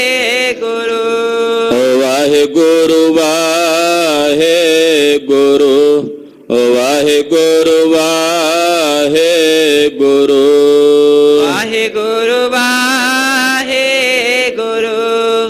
ਵਾਹਿਗੁਰੂ ਵਾਹਿਗੁਰੂ हे अच्युत हे पार ब्रह्म ਅਬਨਾਸੀ ਅਘਨਾਸ हे पूरन हे सर्वमय ਭੰਜਨ ਗੁਣ ਤਾਸ हे संगी हे निरंकार हे ਨਿਰਗੁਣ ਸਭ ਟੇਕ हे गोविंद हे गुण निधान ਜਾਕੈ ਸਦਾ ਬਿਵੇਕ हे अपरंपर हर हरे ਵੀ ਹੋਵਨ ਹਾਰ हे संतः कै सदा संग ਧਾਰਾ ਆਧਾਰ हे ठाकुर हो दासरो ਮੈਂ ਨਿਰਗੁਣ ਗੁਣ ਨਹੀਂ ਕੋਏ नानक दीजै नाम दान ਰਾਖੋ ਹੀਐ ਪਰੋਏ आए प्रभ शरणागति ਪਾਲਿਤ ਦਇਆਲ